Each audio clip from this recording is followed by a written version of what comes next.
So, what is Donald Trump up to in Congress again, ladies and gentlemen? The State of the Union address by the American president. This is going to be intense. Let's take a look because the enemy of the European Union is about to speak. Maybe a friend of some European countries, it's hard to say. Anyway, yeah, let's do it. Members of Congress, I have the high... Members of Congress, I have the honor of presenting to you the President of the United States of America.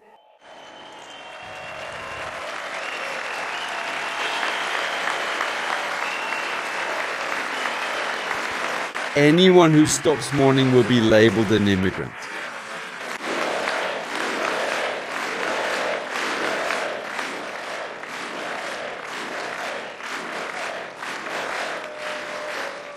Well, thank you very much. Thank you all very much. It is a great honor for me, Chairman Johnson, Vice President Vance, First Lady of the United States of America. Does it have God? It doesn't have God.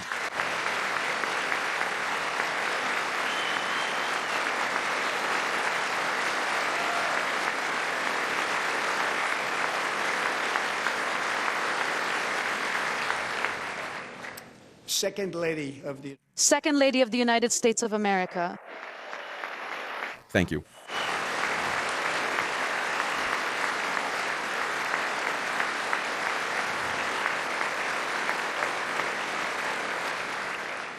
Members of Congress. Members of Congress and dear Americans. Our country is back, better, stronger, and richer than ever before. Wow, right off the bat like that. Ta manipulativní technika, jo. Look, that's a classic thing. When you want to start a speech and make sure you'll be successful, you have to set that position, that evaluation. You have to tell people what the situation is, what they should think about it, what you're going to tell them in this way. And now people are already fired up. They're just wound up into thinking that everything is fine. And right now, when Trump speaks, they'll automatically start twisting things in their minds to believe that everything is fine, and they'll be less critical. It's a classic manipulative technique. Good game, thanks.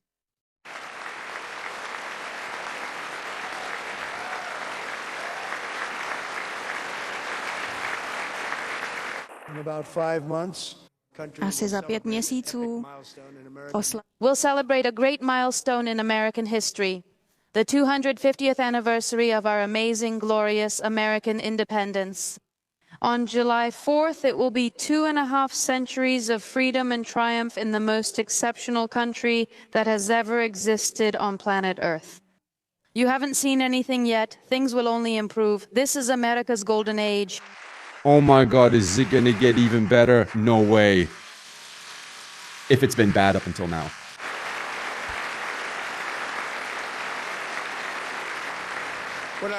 When I last spoke in this room a year ago, I inherited a country in crisis, a stagnant economy, inflation, record inflation, and completely open borders. Yeah, inflation. As for record inflation, it's true that Donald Trump took office at a time when inflation was probably the highest in the 21st century, but it's not accurate to say it was the highest inflation ever. There have been much higher levels of inflation before, so that's kind of an exaggeration. At the same time, he said he inherited a stagnant economy. That's not true. Under Joe Biden, the economy grew by about 3%. As for the economy now, even under Donald Trump, the growth actually slowed down. So he didn't inherit a stagnant economy, he inherited a growing economy. Another manipulative technique that Donald Trump is showing here. Basically, you have to say that you started from a really bad level so you can say that you achieved a really big accomplishment. But that's not true. It's not true. The economy wasn't stagnant. Inflation wasn't the highest in history. And moreover, inflation was already on a downward trend when Joe Biden was president and Trump came into office at a time when inflation was already decreasing. So in this regard, it's an inaccurate statement. Terrible recruitment into the armed forces, chaos all over the world. But now, after just 1 year, I can say with honor and pride that we've experienced a transformation that no one has seen before. It was truly an amazing historic turnaround.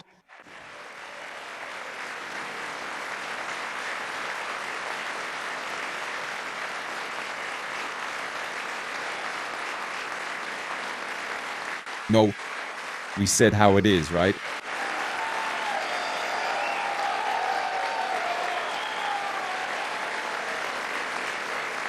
And we will never go back to where. We will never go back to where we were not so long ago. We won't go back. Today, our border is secure. United States of America.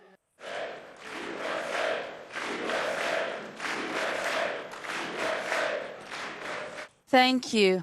Our border is secure and we have our strong spirit back. Inflation is going down. Fast, the roaring. We're making a lot of money. The economy is doing absolutely great and our enemies are afraid. Our police and military are strong and everyone respects America again like never before. I absolutely disagree with that.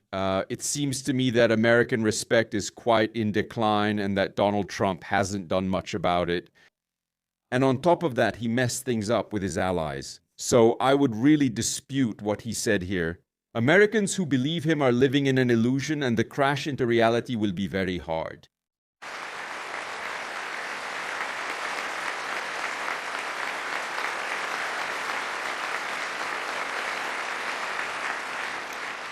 After 4 years during which millions of uncontrolled illegal migrants came to us, we now have the strongest border in American history. Well, that's of course a classic Trump superlative. The strongest border can't be measured. You have no proof of the strongest border in history. So it's a classic Trumpist superlative. You probably can't call it a lie, but it's ridiculous.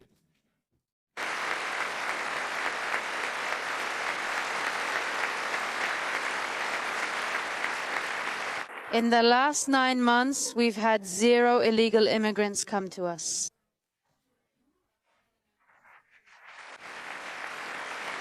Seriously.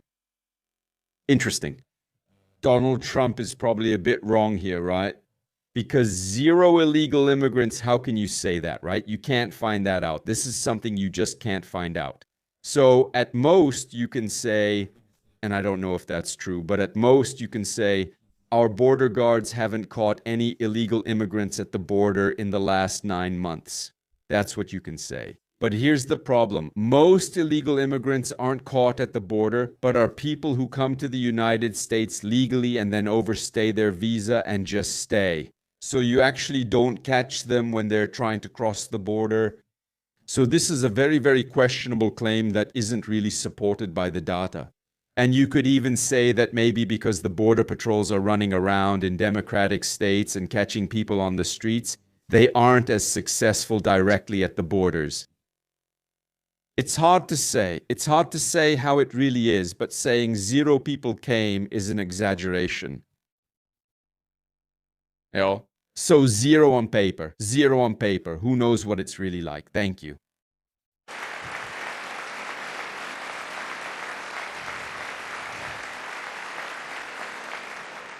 But we will always allow people. But we will always allow people to come here legally, those who will work hard and lift up our country. Yes, until their visas expire, then you kick them out or shoot their son.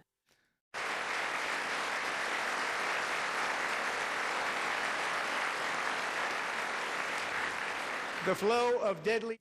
The amount of deadly fentanyl coming across the border has dropped by 56%. That amount has decreased by 56% in a year. Again, once more, you don't know how much fentanyl was coming across the border. At most, you can say we intercepted 56% less fentanyl at the border than before. Again, this could mean that less fentanyl is coming across the border, or it could mean that you're just less successful at intercepting it. And at the same time, like, you can't say, like, how much fentanyl is coming through because you don't know how much. You can only say how much you were able to intercept. Hello to everyone who came and is watching this wonderful speech live.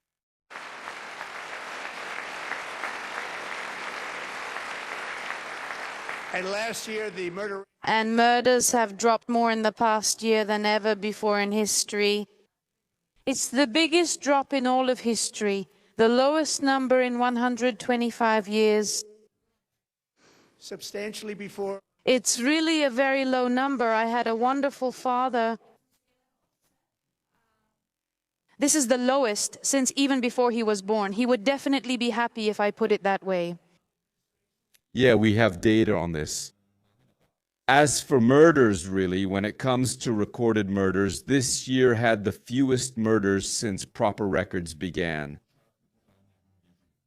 When it comes to violent crimes, the level of violence is roughly at the level of the 1970s. There was a big spike in the 90s, followed by a steady decline. Violence rose slightly during COVID, but it's dropping again and was declining even under Trump. So in this regard, it's true, but it's important to realize that it's a certain trend that has been going on for a long time.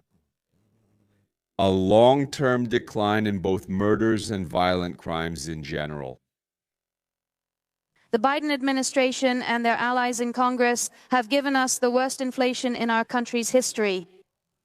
But my administration brought it down to the lowest number in 5 years within 12 months, and in the last 3 months of 2025, it was at 1.7%. Good job. We also have low inflation at the moment. Anyway, 50 crowns are coming, and thank you very much. Democracy dies to thunderous applause. I don't think democracy is completely dying at the moment, but we'll see if it dies or really starts to die. Anyway, regarding inflation, Biden obviously left behind inflation. He left behind decreasing inflation at the time when he was leaving. And before that, in the previous years, inflation was higher, of course. We know that.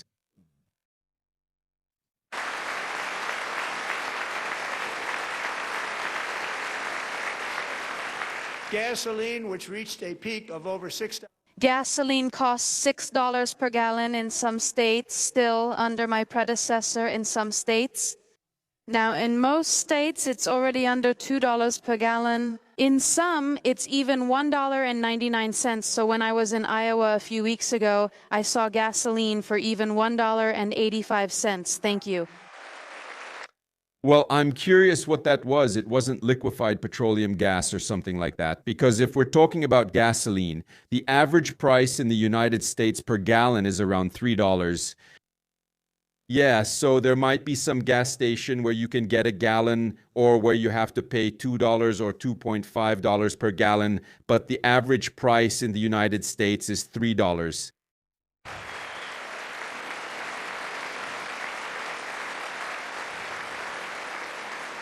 Mortgage rates are the lowest in 4 years and Mortgage rates are still falling and are at their lowest, and the price of a new mortgage is almost $5,000 lower just since the time I took office a year ago. Good game, good job. So housing affordability has decreased, right? Because when you have more accessible mortgages, there's greater demand in the real estate market. Those low rates will solve the housing problem created by Biden and protect the assets of people who already own them. We want to protect these values, these home prices. We will succeed at both. we are going to keep it that way. And it will stay that way. Stock market has set 53 all-time record highs. The stock market has remained at its highest peak since our election, and we are increasing pensions and investments for millions of Americans. Everyone is benefiting from it. In the last 4 years during the previous administration, it was about $1 trillion Substantially less. invested. In 12 months, And in just 12 months, I have brought in $18 trillion in investments flowing into our country. Yeah, that's another inaccurate statement. Donald Trump got a promise of these investments. He didn't actually get the investments. Of course, he manipulates the numbers however it suits him, comparing actual investments under Biden with promised investments under himself. Whether those investments will actually happen, we don't know. We'll see. Then, of course, he said that the market is high, at an all-time high, and we're all getting richer. Well, that's nice, but the problem is that the market is high and it's mainly in an AI bubble, so we'll see how it develops. The forecasts aren't very promising.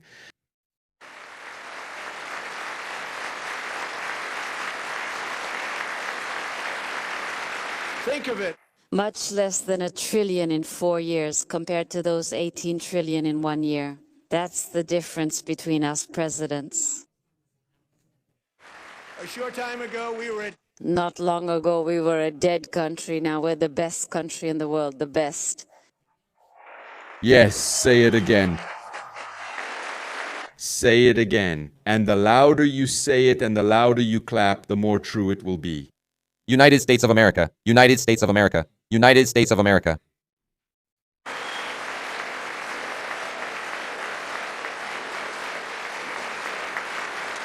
as thousands of new businesses are forming in factories. Plants and laboratories have been built. We have added 70 jobs in just a very short amount of time, and nobody can believe what we're doing.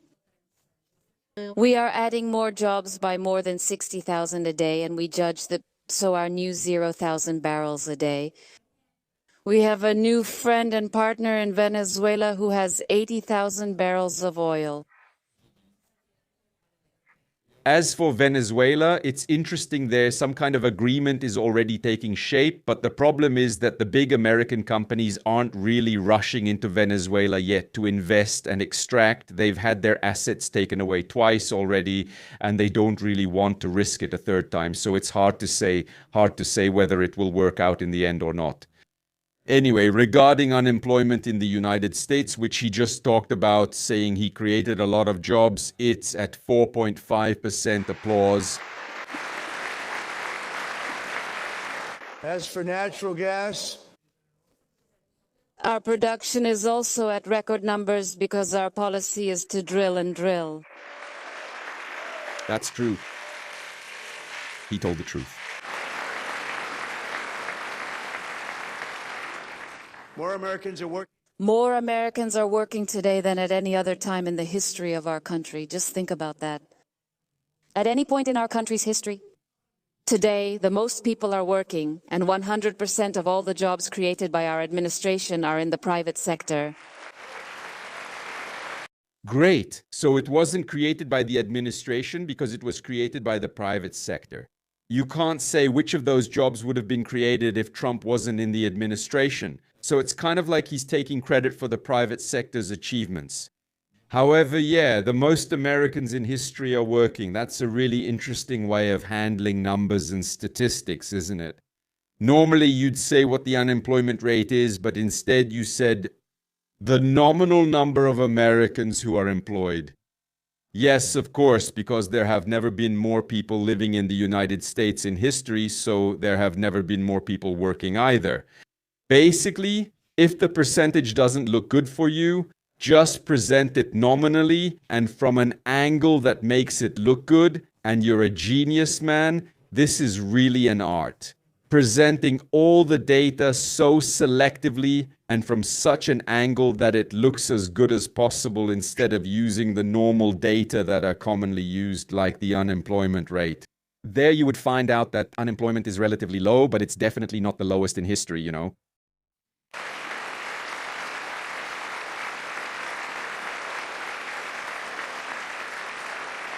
We ended diversity, equity, and inclusion in America. Congratulations.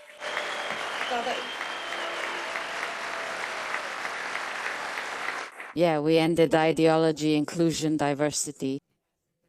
And in 1 year, we have lifted We loosened regulations regarding jobs and of food stamps. we loosened and made millions of food stamps available to people. And out of all, For these reasons, I say, that the state of our union is very strong.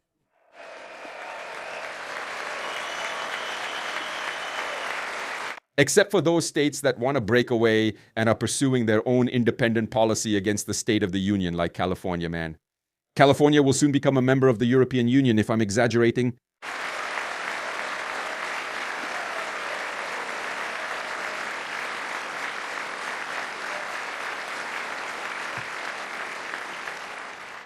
Our country is winning again. It's winning so much that we actually don't know what to do with it. People ask me, please, please, Mr. President, we're winning and we're getting so much of it, we're not used to it.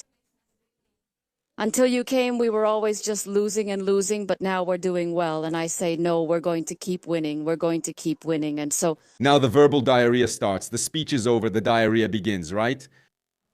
more than ever before. And to prove it, there's a group of such winners here with us today.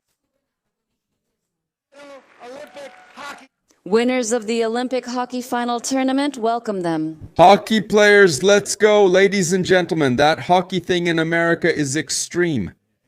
Like, in about 3 weeks, it went from nobody cares about hockey, that's some Canadian woke bullshit in MAGA cruises, to hockey is actually a cool sport. It's basically the only sport that can save us from lesbian, gay, bisexual, and transgender woke crap. And look at how manly they are. Yeah? Like, that's a beautiful development because they beat Canada, right? They beat Canada. And at that moment, ouch. Politics doesn't belong in aerosport, by the way. Politics has no place in aerosport. Up, up. Whoop, whoop.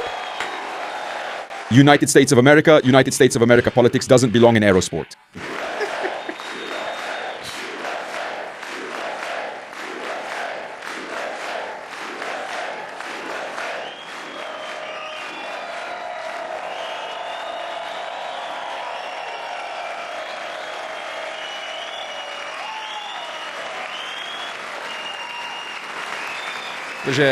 Of course, I congratulate the American hockey team. They played great and so on, but their performance is overshadowed by the fact that they serve political propaganda, just like in Russia. That's the first point. And by the way, that's also an argument for why America should be excluded from the next Olympic Games if they start some war or something like that, because they are clearly using the successes of their athletes for political propaganda in a Putin-like way. Attention. Attention, yeah? And I just found it funny how Americans, especially Make America Great Again Americans, suddenly became hockey fans. Until then, they didn't even know what it was.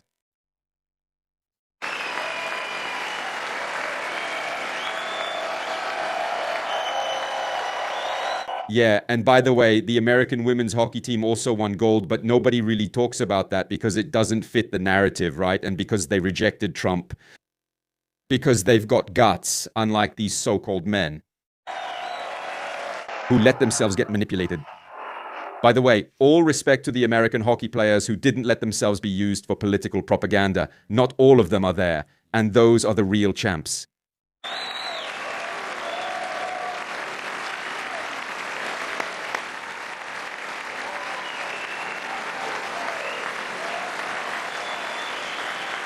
ahead. Yes. Come on.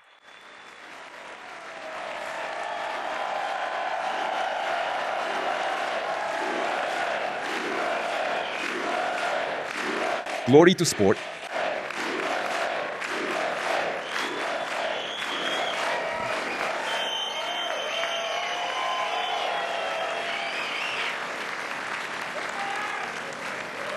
That's the first time I've ever seen them get up. That's the first time I've seen them stand up. And not everyone yet. A fantastic Canadian team. They defeated a great Canadian team, The American women who just like the American women's team, which will also soon appear at the White House. Well, we'll see. It doesn't look like it so far.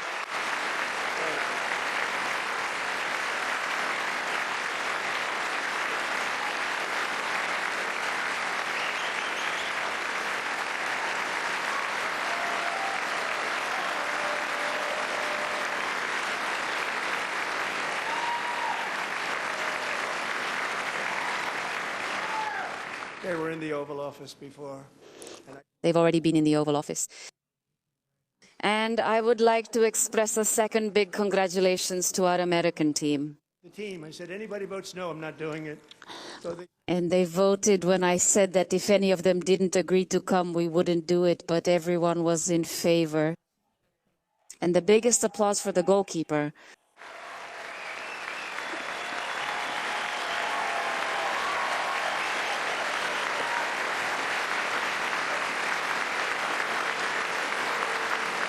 Gratulky. Jo.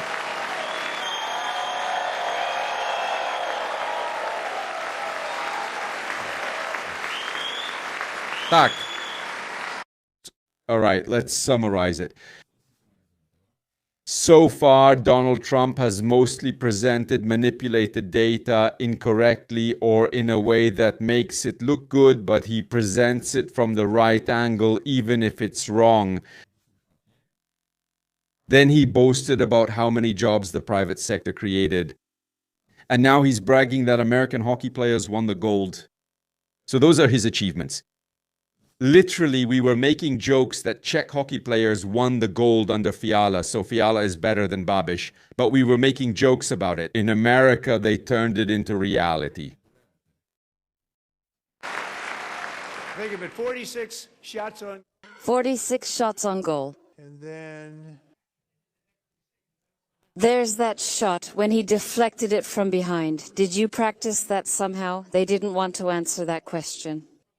that the members of this But I want to tell you that the members of this great hockey team his contribu was more important. uh, That I will are very important when it comes to their voting, my voting. And they will receive the highest civilian honor, which has been awarded to many athletes. Even though there weren't that many, let's say about 12, it's called the highest civilian award, the Presidential Medal of Freedom. And they received it.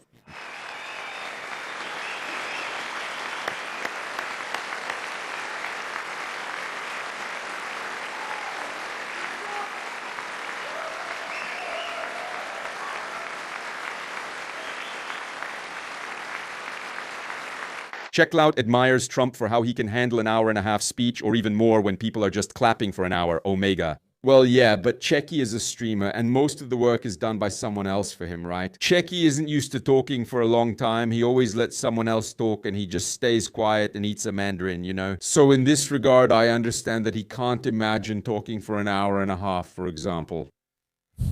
But for us real working streamers, that's completely normal. So that's that. great athletes have gotten that very great. Amazing athletes, the best athletes, and he, the goalkeeper, deserves it. Yes. Yes, All right. let's continue. And everyone voted for the goalkeeper to receive this award for his amazing performance, for what a great player he is. It's true that they won their first gold after 40 years, and we were also ecstatic after Nagano, so I guess it's relevant for some reason.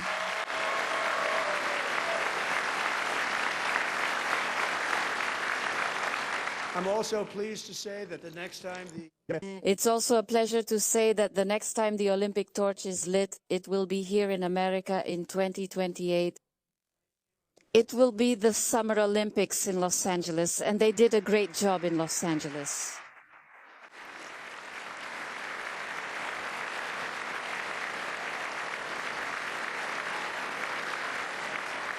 and in Los Angeles there will be safe, just like Washington. Los Angeles bude it will be safe just like it is in Washington, which is one of the safest cities in the whole country. And this year, I have to say, disappointed because In my first term, I was disappointed. I thought I would be president when it happened, but strange things were happening, and now I finally have it. I have the Olympics, and I also have the World Cup. But I couldn't really claim it completely, but we have the World Cup and the Olympic Games, and that's great news. That's great.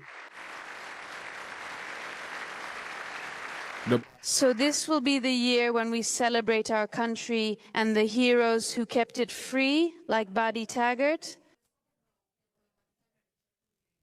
At 17, Buddy volunteered to defend the United States of America in World War II. He served under General Douglas MacArthur in the Pacific, fought in many battles, really worked hard, was wounded, and was nearly killed by machine gun fire. 1 year ago this month, he liberated 81 years ago, he liberated the greatest concentration camp in the Philippines and in the world. He received the Purple Heart, the Bronze Star, started a family here at home, and today he is here with us and looking forward to the 4th, July 2026, when he will be exactly 100 years old. Thank you.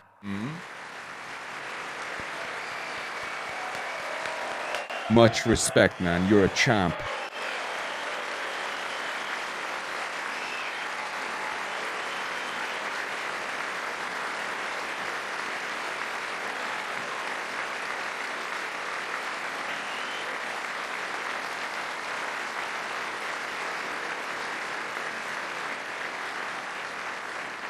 Buddy. You are a very brave man, and we salute you. The spirit of 1776 always shines, that spirit of independence. Last year, on the 4th of July, there were floods in Texas. It was terrible, 26 feet in just a few minutes, and unfortunately, many people died. We all remember that. And 11-year-old Millie, who was at a girls' summer camp, was brave. She thought she was going to die, but she started to pray, and in the end, she was saved. And the rescuers reached her from a helicopter. For Scott, it was his first rescue mission. He is also very brave. He was always the best during training, and he saved not only Millie, but also got 146 other people to safety.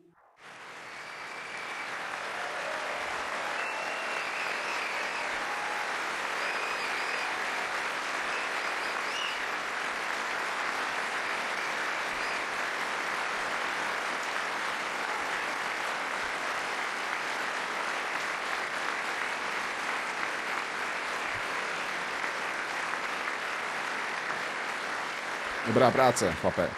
People watch Scott from a distance. By the way, this is a completely normal thing. Yeah, inviting ordinary people people who did something interesting or who actually experienced something. And basically, American presidents have always used it for some purpose.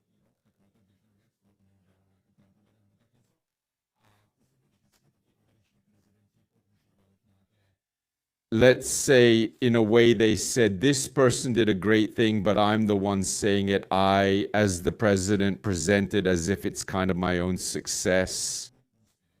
And through some of these things, American presidents often did this as well. They used victims of certain events, and those victims were used so that the other side, for example, those who are against guns, could see that a gun saved someone, or on the other hand, the side that supports guns could see someone who is a victim or a mother of children who were, for example, killed during a shooting, so they could see that it's against guns and so on. These heroes, or on the other hand, victims, were always used for that kind of political presentation, if I can put it that way. And They couldn't believe. their eyes, it was raining, the wind was blowing.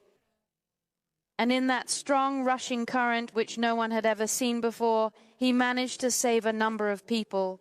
Now they're here together and seeing each other for the first time since then. So Scott, thank you.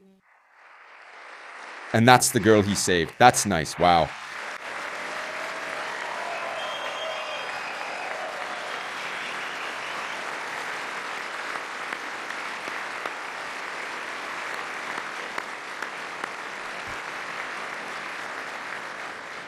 And Officer Ruskin, Policista Ruskin is happy for you. I mean, you're receiving an award for bravery, for the exceptional courage you showed.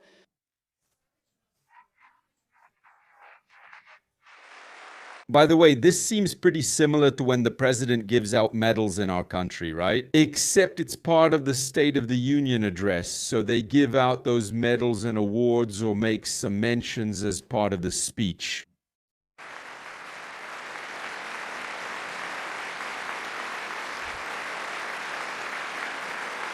and I'd like to have the military aide to please come down.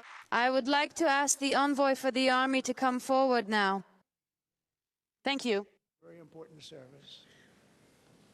Thank you very much. Thank you. From 1776 until now, every generation of Americans has had the duty to defend life, liberty, and the pursuit of happiness. And that has been achieved. Now we are that generation. We are building a nation where every child has a chance to reach higher and further. The government is accountable to the citizens, not to the powerful. And our priority is the needs of ordinary Americans. That is the debt we owe to the heroes who came before us. And it is a promise we must keep. A promise to Americans that we make for the 250th anniversary.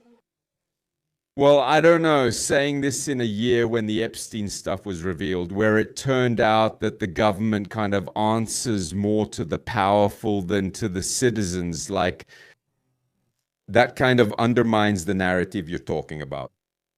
Like some Mr. Binnen, some Mr. Epstein, some Mr. Bill Gates, some Mr. Elon Musk, these things, they don't mean anything to you. And KGB, Glavnoye Razvedivatelnoye Upravlenie, we don't know anything about any of that. Subtitles. The first step is history and our Republican tax reform. and thanks to the Republican majority, we managed to lower taxes. So thank you, Republicans. Good game.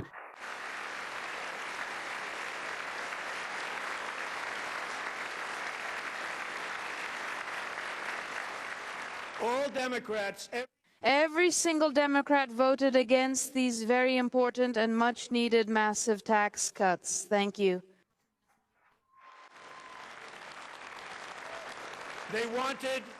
They want to raise taxes and hurt our people. But we persevered, we were strong, and thanks to our great, beautiful law, tips are not taxed, overtime is not taxed, and social contributions are not taxed.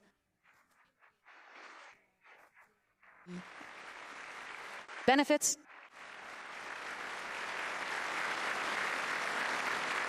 we also discussed car loans and tax deductions. You can also deduct car payments for the first time, but only if you bought a car made in America.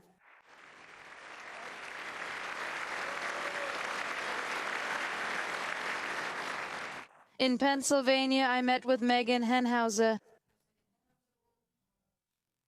a mother who homeschools her children. She has 2 beautiful kids. She teaches them during the day and works as a waitress in the evening while her husband operates heavy machinery. And I'd like to tell you now that she's much wealthier because now she doesn't have tax tips or overtime. And we've also increased child benefits, so Megan and her husband will get $5,000 more a year just because we cut their taxes in half. That sounds good. I might also ask about how they handle healthcare, how things are with school, and so on.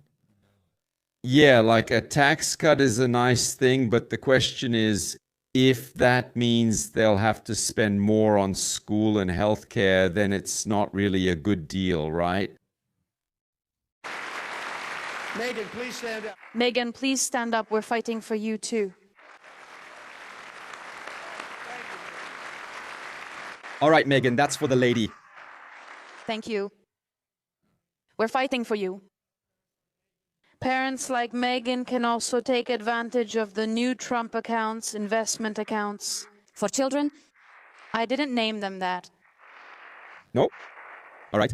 Nobody believes me, but No one believes me, but I really didn't name it like that. It was that man sitting over there. A very kind and good man. thank you. They are tax-free investment accounts for every American child. Millions will be refunded courtesy of the U.S. Treasury. Thanks to our Department of the Treasury. Thanks. We have that in the Czech Republic too, right? We have building savings here, these kinds of things. So not only is it untaxed, it's also subsidized. Cool, cool. Donald Trump has gone where we've already been for a long time. And to private donors like Michael Susan Bell, who contributed millions of dollars to Trump's accounts, 25 million American children will get these accounts.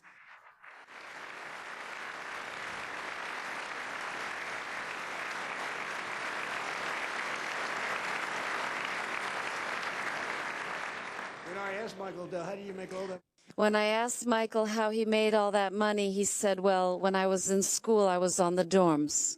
He built computers and then he sold them and sold them. That's an amazing story. It's called the American Dream. So he sold computers That's called doing business, okay? That's a normal thing. But all right. I want to thank him and Susan, and then there are others like Brad Gersner, who is an amazing person and has been here from the very beginning. Thank you, Brad.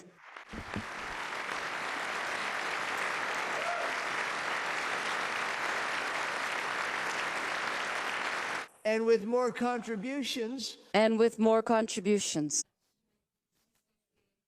With small contributions from families, these children can have a lot of money in their accounts by the time they turn 18. Over 100,000, it can even be more than 100,000. It's an investment in our children's future through Trump accounts. it's setting every record in the book. It's a very popular measure. A lot of people use it. And I'm very proud of the people who came up with this initiative. It's one of the main reasons why our country has such high revenues. The S&P and Dow Jones indexes have reached record numbers. Yeah, the bubble is good, you know. And it's also thanks to the tariffs, because thanks to the tariffs, I got a great legal world.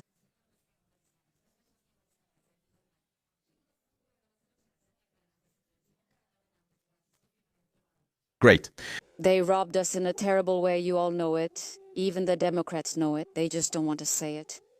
And these countries are happy now because we've made various agreements with them. Money like they used to, but we're making a lot of. They're not making as much anymore, but we are. Inflation is going down. And 22 Nobel laureates. And 22 Nobel laureates.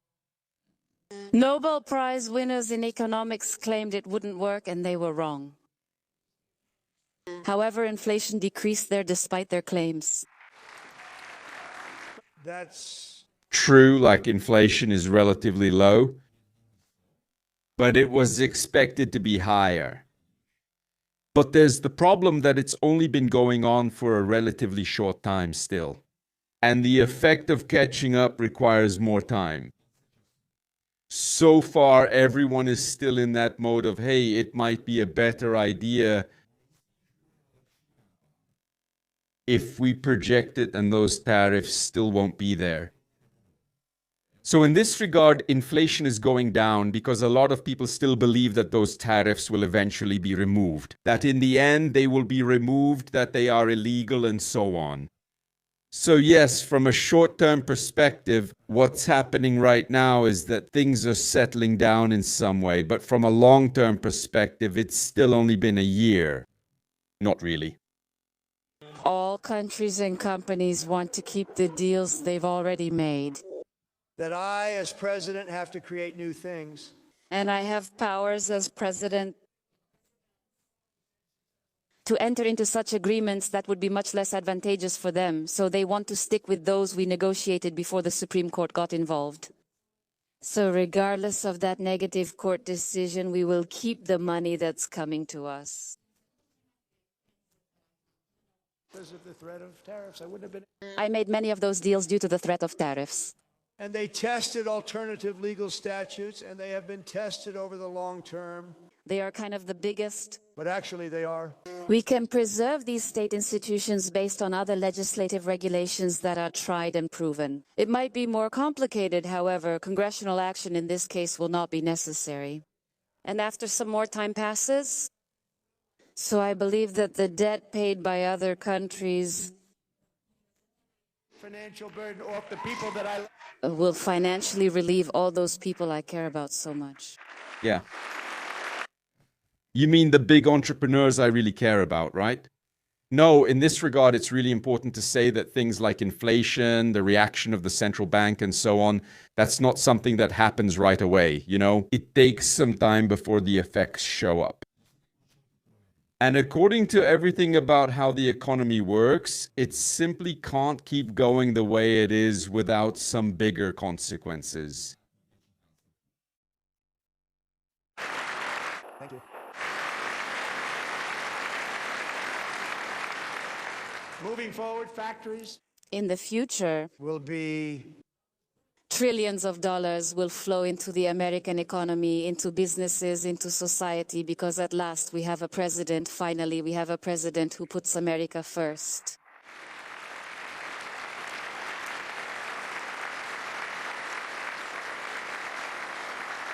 For decades before I came along, For decades before I took office, it was exactly the opposite. Whether it's trade, energy, healthcare, or immigration, everyone was robbing our country and robbing all the hardworking people who make our country great. thank you. Under the Biden administration and under his corrupt partners, we are. It's truly a record of terrible results with the whole green scam and massive immigration. To our country, you allowed that to happen. Immigrants have committed an unbelievably high number of murders. Our administration allowed it. A typical family. She lost a terrible amount of money in a very short time.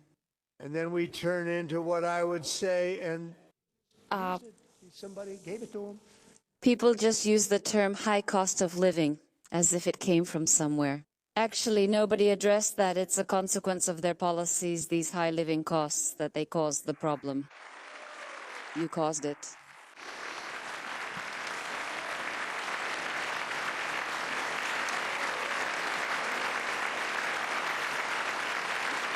They knew their statements were lying. They knew it. They knew they were lying, that their statements were lies, that their policies caused those high prices. Our administration is putting an end to it, and we're really succeeding. Prices are going down.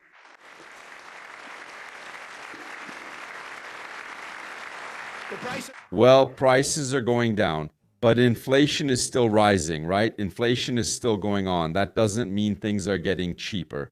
It just means that prices are rising more slowly. So like prices are going down. Yeah, with gasoline, yeah. Down. The price of eggs has dropped by 60%. Actually, it's a seasonal thing. As for other foods, meat, accommodation and lodging facilities, or beef prices, these are all prices that have dropped significantly. And soon you'll see numbers that few people thought could be achieved in such a short time. People really won't believe those new prices, especially in the energy sector. It's like another big daily reduction. Times, the crushing cost of healthcare. At the same time, I will focus on it. Those high healthcare costs. Neko, don't say that. Our costs, whether it's about Obamacare. The money was meant for insurance companies, not people. The government gave them hundreds of billions annually. 1,000, 1,200. Because of that, insurance premiums increased by hundreds of %. That's why I introduced a big plan for healthcare. And we will stop payments to big insurance companies and instead give that money directly to people so they can pay for their own healthcare, which will be better and cost less. Thank you, Tom Stone.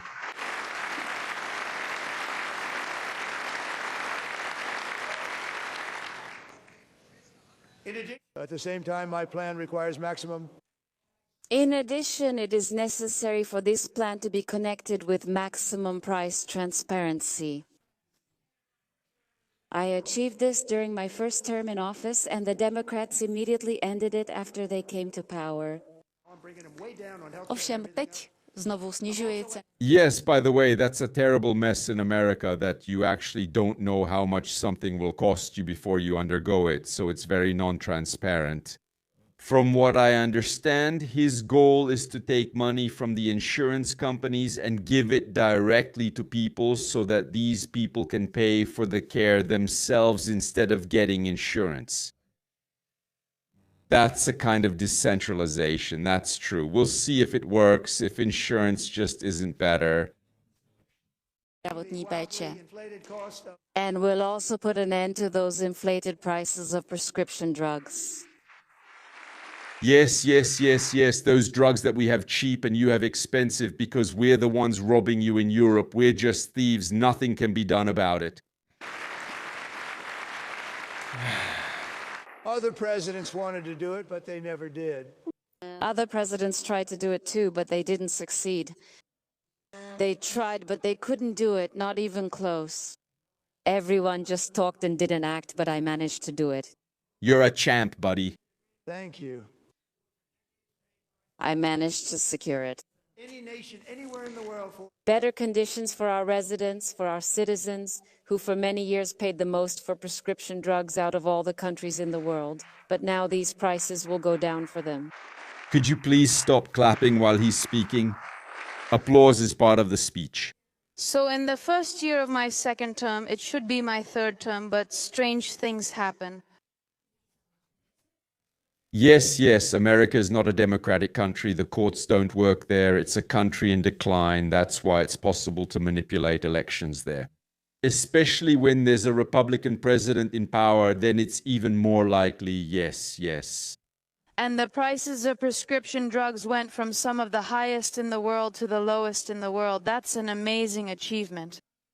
That's a difference of 300, 400, 500, 600% in price.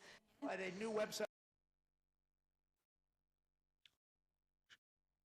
600%, are you sure? The medication's price fell by 600%.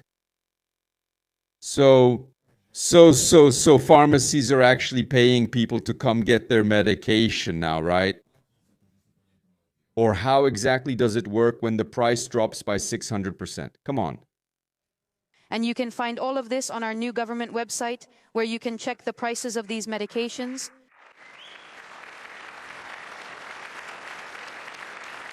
And here tonight is the very first customer. And today, for the first time, I have a customer here who received this big discount, Catherine Breda. She and her husband struggled with conceiving for 5 years. She used to pay $4,000 for one of those medications, but now she registered on our government website and got the medication there. 600%, you buy 1 pack of medication, you get 5 for free, and they even thank you. And less than $500. So that's a really big discount. Catherine, we're praying for you. You're going to be a great mom. Good game, good luck, Catherine.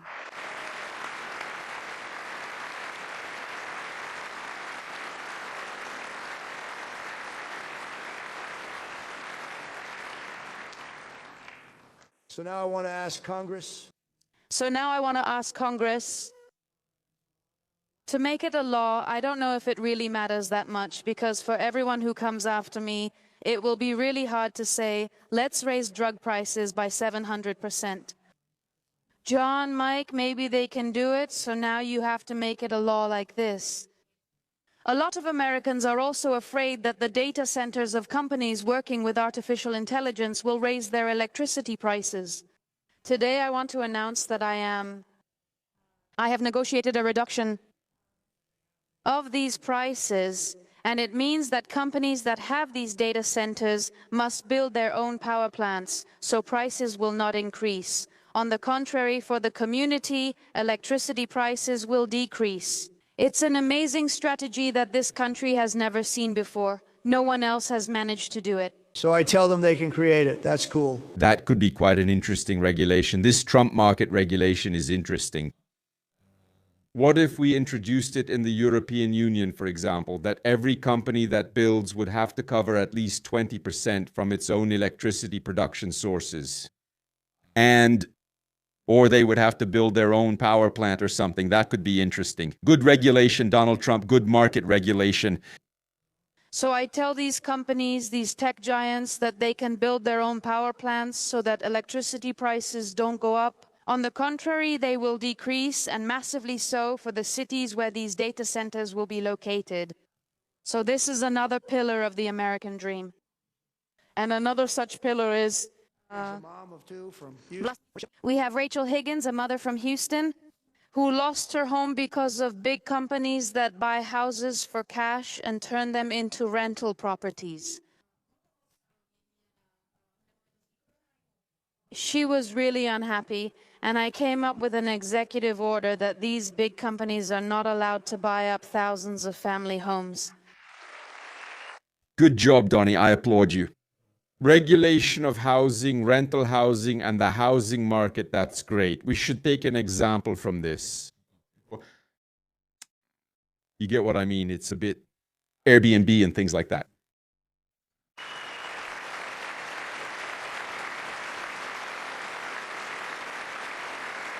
Now I want to ask Congress to make this ban permanent as well, because we want homes for people, not for corporations.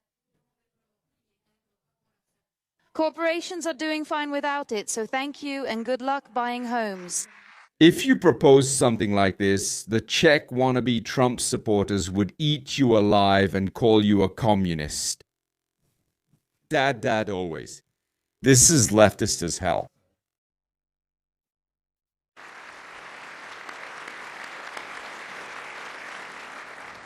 We're also working. And I like it. I think it's fine. I think it's cool, like clipping the wings of corporations a bit and supporting people's housing more, you know. Why not? Why not? It used to be easier to save for retirement. Thanks to this administration, we'll always protect Medicare and the retirement system. They don't do it, but we do, Medicare and our social system. It seems to me that the Republicans are slowly but surely moving pretty far to the left. That they're basically becoming like national socialists, effectively national socialists. Economically, they're shifting left in a lot of issues. What do you mean? Since I took office, Since I took office, the pension contributions have increased. That's a lot of money. Millions of people benefit from how well America is doing on the stock market. all of working Americans still do not Working Americans didn't have contributions from an employer. They didn't have employer-sponsored retirement contributions. Crazy. And I want to announce that next year, my administration will give these forgotten American workers, the great people who build our country, the same access to these retirement contributions as federal employees have. We want to make sure that all Americans benefit from how well our market is doing. Corporations must not profit from this and must not use it. Information illegally obtained from insiders.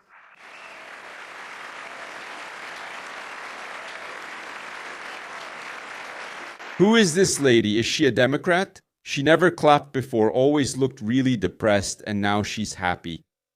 So this is a left-wing idea that pleased the Democrats, right? They stood up for that. They stood up here. I can't believe it. I can't believe it. Unbelievable. Did Nancy Pelosi stand up too?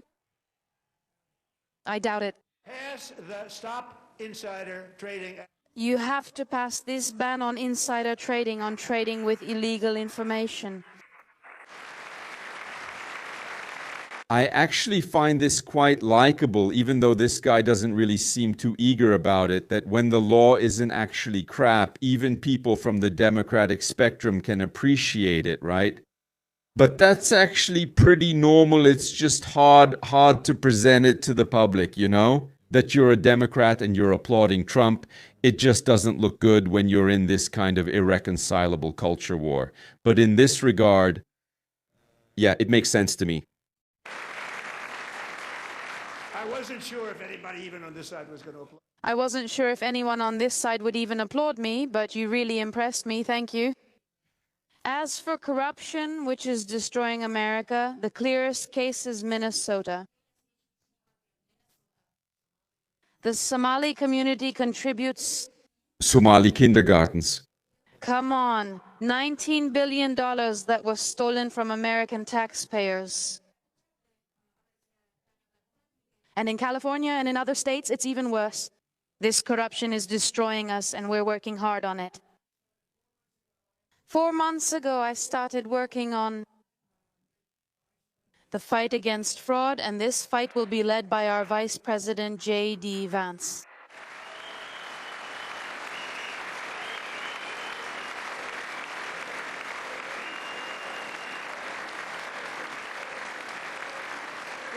He will succeed. He can do it. And Once we solve these frauds, we'll get the money back and immediately have a balanced budget.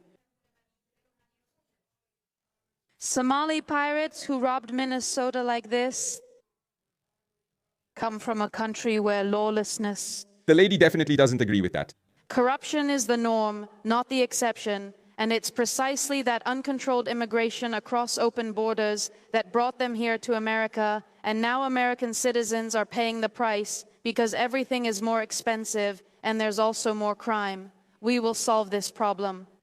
We're not playing. Wait, so is everything cheaper or is everything more expensive? No games. Prices were lower just a moment ago.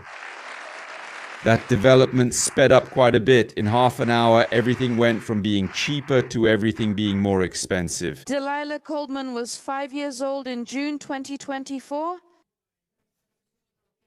when she was hit by a truck going 60 miles an hour, and the driver was an illegal immigrant who was let in by Joe Biden through those open borders. Crazy.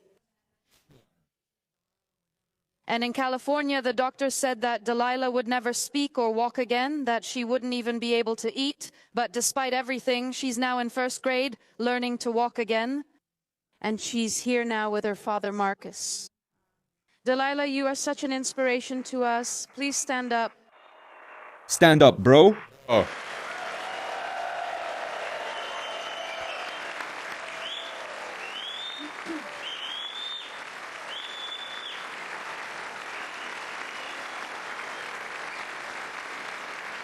Stand up.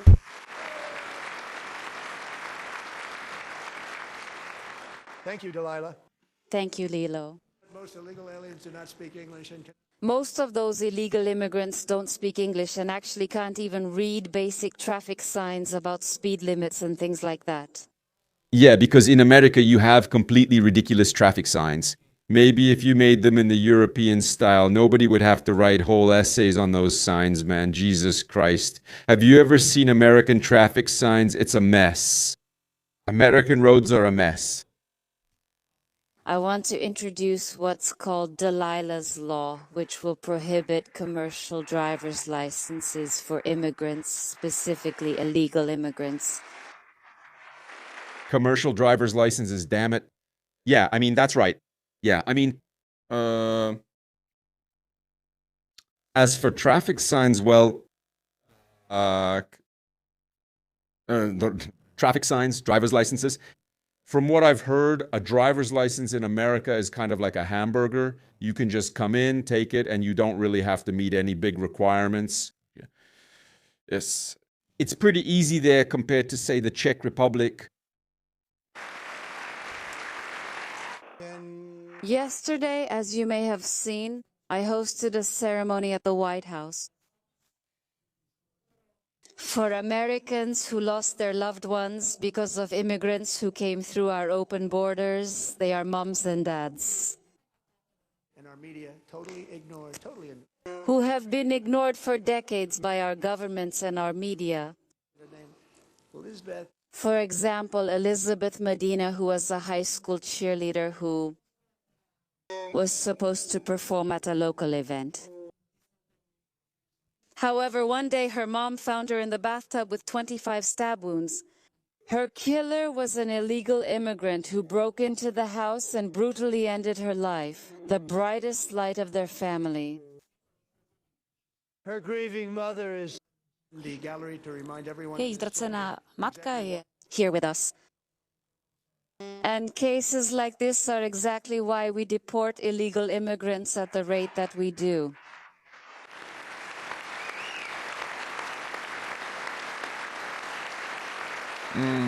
I understand that this is terrible and so on. But the problem here is that violence and violent crimes in the United States peaked in the 1990s and have been steadily declining ever since. I understand that taking one specific case and using it emotionally is very effective, but the number of violent crimes in the United States is at a historic low, and 5 years ago it was also very low, and since then it has been going down, down, down. As I said, it peaked in the 90s. So it's clear that those illegal immigrants probably aren't causing that many crimes, violent ones, of course, since the number of violent crimes has been steadily decreasing. Even though there are more migrants in America, or there were more, right? Something doesn't add up here, does it?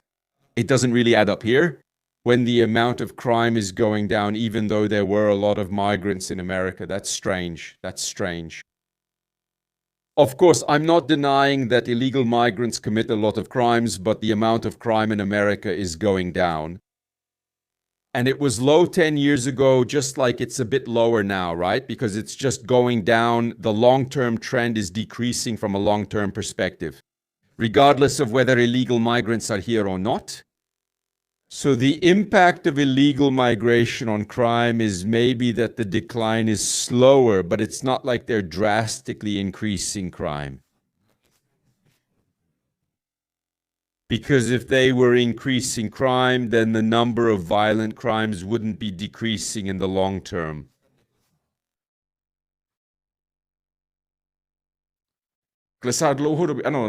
Violence has been decreasing for decades in the long term. Donald Trump can't take credit for that.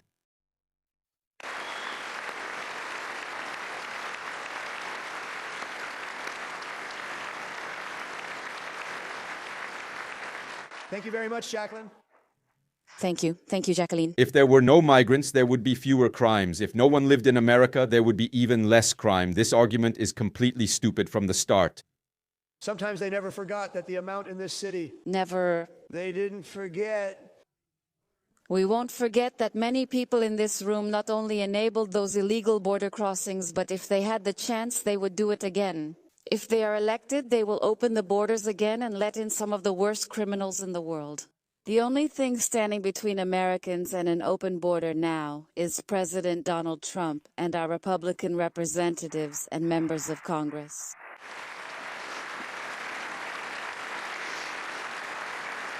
As we speak, Democrats Right now, the Democrats for the Department of Homeland Security. here in this room, they are blocking funding for the Department of Homeland Security. It's another one of those government shutdowns. The first one cost us a lot. Responsible for protecting Americans. Now they're restricting the operations of the United States agency responsible for crime prevention and solving criminal cases. Also the Border Patrol and Border Security, but they're so... That's probably some kind of budget obstruction, right? Yeah, because yes, you know, there's a certain budget and you want to give priority to something and take priority away from something else. So it's not that they don't want to put the money there, but they want some of the money to go somewhere the Republicans don't want it to go, right?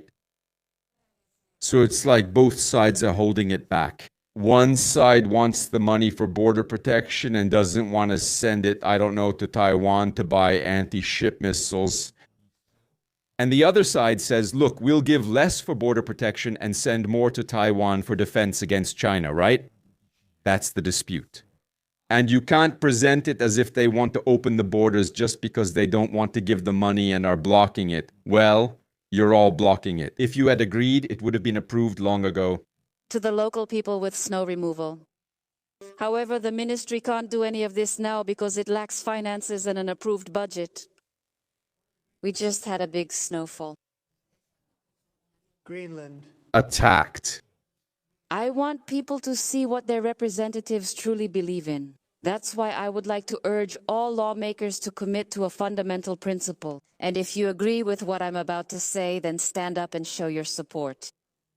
The first duty of the American government is to protect American citizens, not illegal immigrants. Thank you. This is a beautiful manipulation, I have to say. Basically, it's blackmail. It's blackmail and it's actually clip farming like crazy, right? Because if they stood up and applauded him, he'd put it out there like Donald said it, everyone applauded, the Democrats applauded, everyone applauded. So yeah. But on the other hand, by sitting, it's like, look, they don't think protection is something that's in their interest. They don't want to protect us. So it's that kind of situation. Donald Trump always wins. He hasn't stood up even once so far. I've been standing here the whole time. The whole time I'm standing here when I see Donald Trump. Don't worry about anything. Thank you.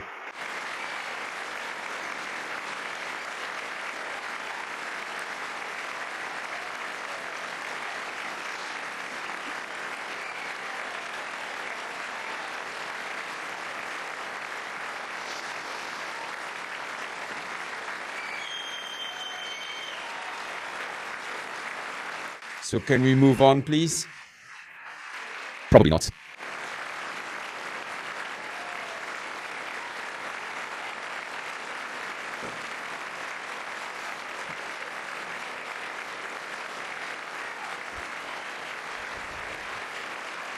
So let's skip it, okay? Be ashamed of yourself. You should be ashamed of yourselves for not standing up. You should be ashamed. I'm also asking you. Dangerous sanctuary cities that shield criminals. That's why I'm also urging you to impose fines. Why are you shouting, ma'am? She lost her nerves. Her nerves are gone. Her nerves are gone. Administering justice and from you are seriously deporting illegal immigrants and criminals. You should be ashamed of yourselves.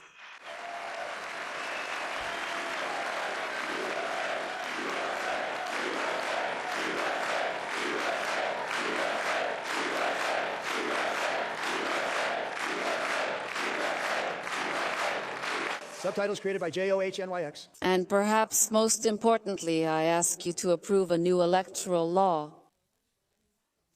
Don't even sit down. Don't even sit down. Jesus Christ, can you stop clapping? Let him speak. America Act. When demanding aliens and others who are unyielding appear. So that illegal immigrants and other people who are not authorized cannot vote in our elections. It's simple. All voters. Je to jednoduché. All voters must show their voter identification. Show your identification.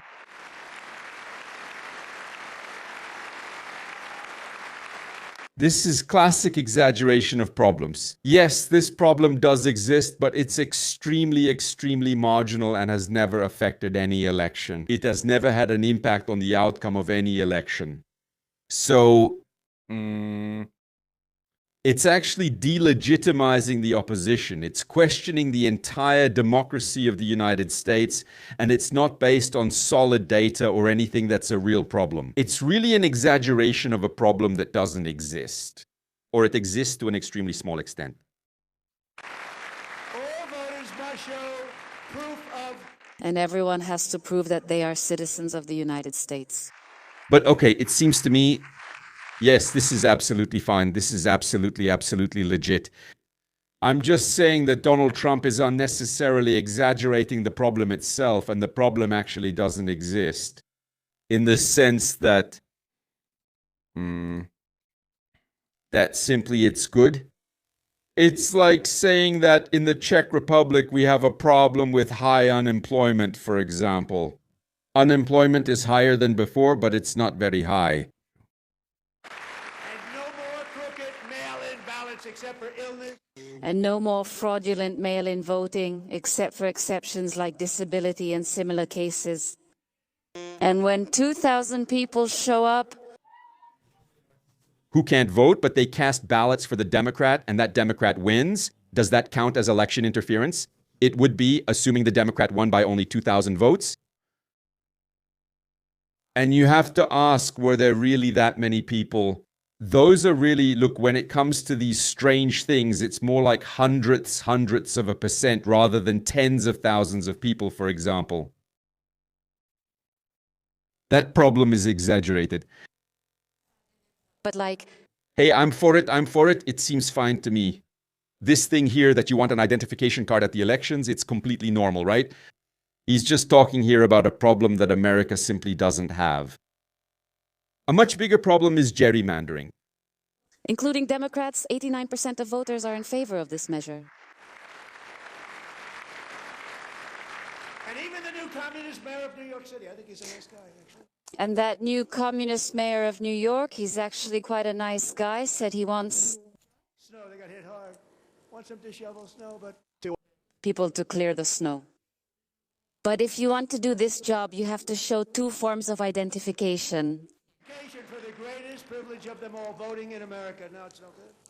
Now, when we want someone to exercise their highest right in America, some people see it as a problem.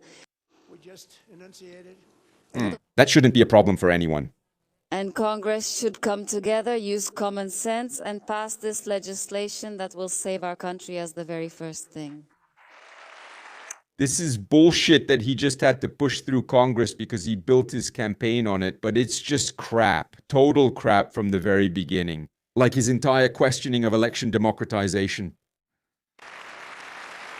But hey, it's absolutely fine, totally fair. It should be pushed through, at least his defeat, and the defeat of the Republicans will be all the sweeter when the Republicans push through everything they can. So they can say that now the elections are secured and in the end they'll lose because their president is an idiot.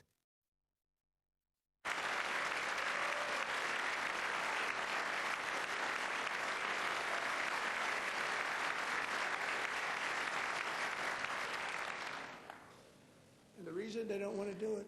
And the reason why they don't want to do it, why anyone would want people not to show their voter identification, there's only one reason for that. They say it's racism, they have various excuses, but it's because they want to cheat. They've always cheated, and their policies are so bad that for anyone to vote for them, they have to cheat, and we're going to stop that. Exactly.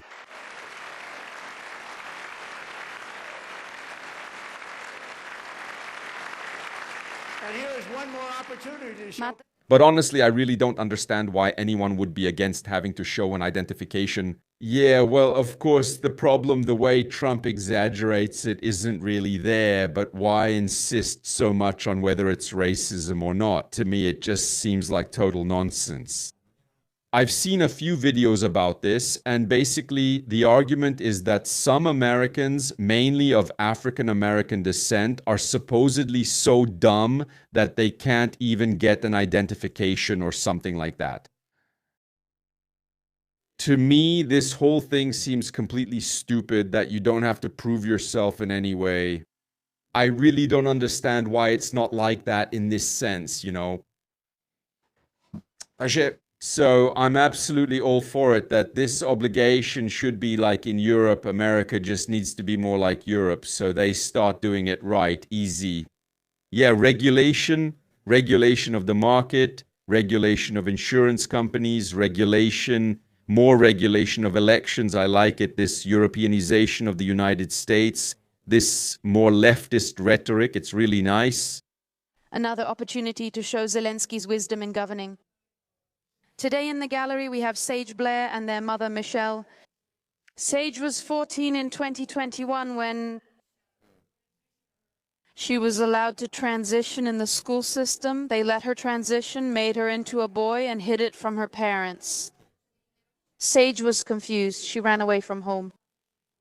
She ended up in a terrible situation in Maryland, and a leftist judge refused to return her to her parents because they didn't immediately say that their daughter was actually a son.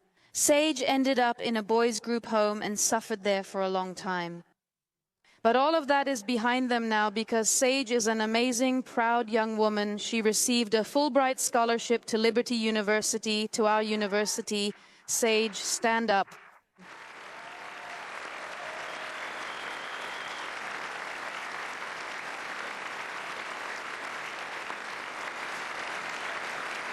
A little round of applause. Wait. What is that? I didn't really understand this.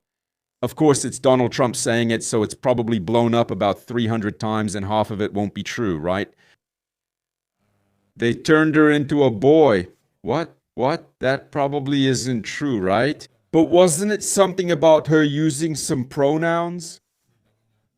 And the parents refused to use those pronouns, so she ran away from home. Or she ran away from home because this kind of bullshit just happens in America, that kids run away from home. Yeah, in my opinion, I think it's going to be something like that, and not that they did gender reassignment surgery on her at school or something like that, yeah. Well, no. That will definitely be extremely taken out of context. Nevertheless, so nice. I'm glad that Slatche is doing well, that she got a scholarship. Trump presented it as if he gave her something, but she probably got it because she passed some exams, right? Classic.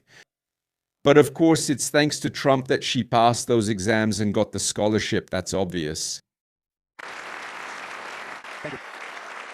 Thank you for my courage. Thank you for my courage. Who would have thought we'd discuss this? If someone had said this 15 years ago, what's happening to him? But now we have to say it because it's happening everywhere in every state. They don't even tell the parents.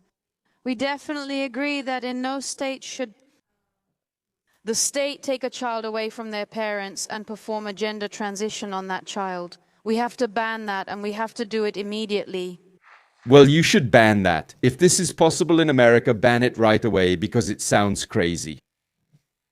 I don't think it's possible, but you should ban it just in case. Go ahead and ban it twice, man. Ban it twice just to be sure, man.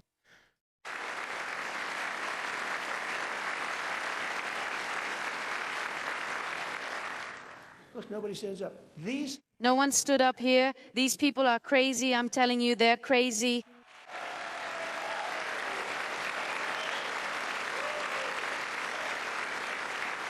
amazing. Incredible. Boy, oh boy. Epstein War, yeah, let's go. That we even still have a country at all because the Democrats are destroying it, but we stopped them at the last moment. You're really tough in that case. But so here we have an American girl. Esther writes, I think these stories are fake. She has that mascot. The boy who says he was forced to be a woman and that only thanks to President Trump is he a boy. That literally doesn't happen. Maybe one case every 2 years or so in a country of 300 million. Yeah, I get it. It's just a marginal issue that's exaggerated and turned into something that's supposed to be common. Of course we know that. That's what these populists and crazies do. They do it all the time. Instead of relying on data, they pick individual cases and build on emotions. For stupid people, it's quite an effective mechanism. Emotional people, ideological people who don't rely on meritocracy and don't rely on data, well, they just let themselves be manipulated by this. Then they call themselves right-wing liberals because they're for free markets, and they support Donald Trump, who represents that for them. He demonstrated several regulatory steps he plans to take. Or a right-wing conservative, of course, but a market liberal. Often they don't even know their political stance. No one cares more about protecting. No one cares about protecting Americans and young Americans as much as our wonderful First Lady. Now she's even a movie star, who would have thought? Yes, in the past year.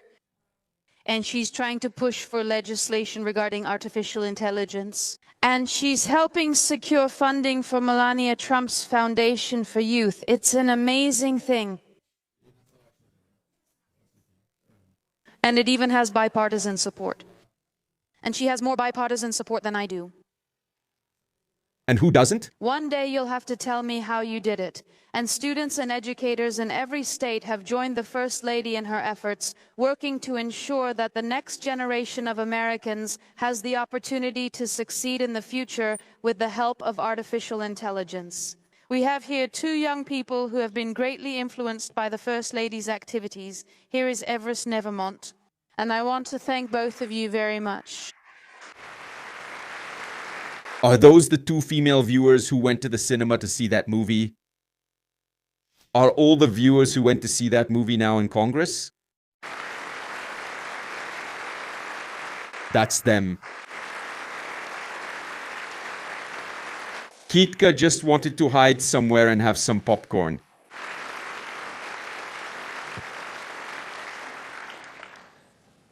I'm very proud to say that I'm very proud that during my time in office, during those first 4 years and now in this last year, faith in Christianity and faith in God have been restored in America. It really is a great increase. Well, I don't know. Like, maybe Americans are saying, oh my God, what is that idiot talking about again? But the fact that someone says, oh my God, or Jesus Christ, or holy shit, every time they see Donald Trump, it doesn't mean that the number of believers in religion has increased, You're misunderstanding, my friend. Thanks.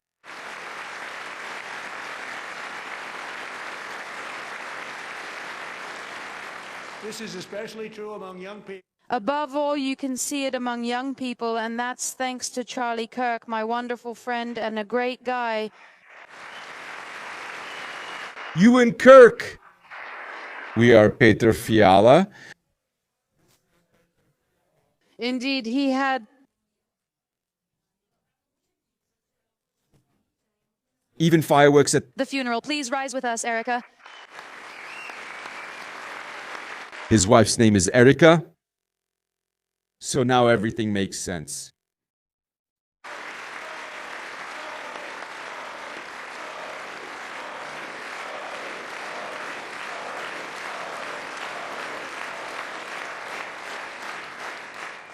Thank you, Eric. Thank you, Erica.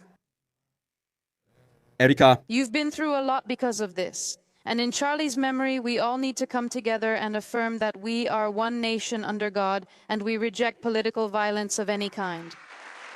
that's right. That's nice. We love religion.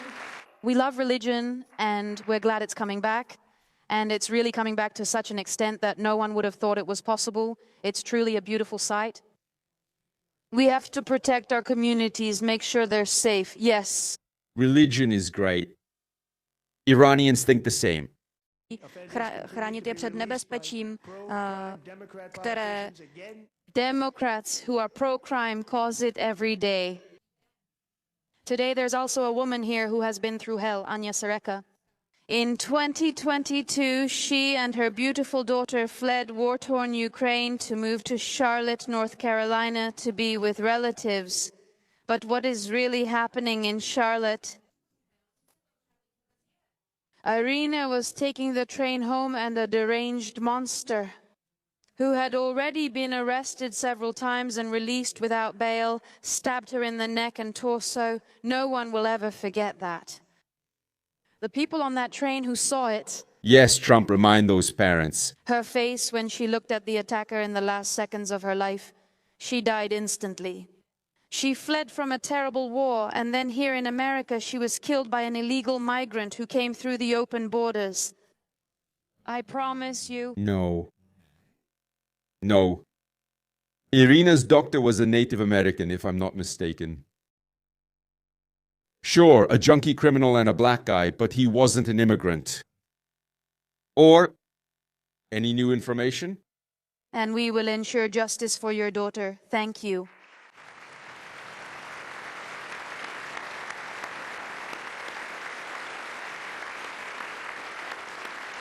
Anyway, fish Irina, of course.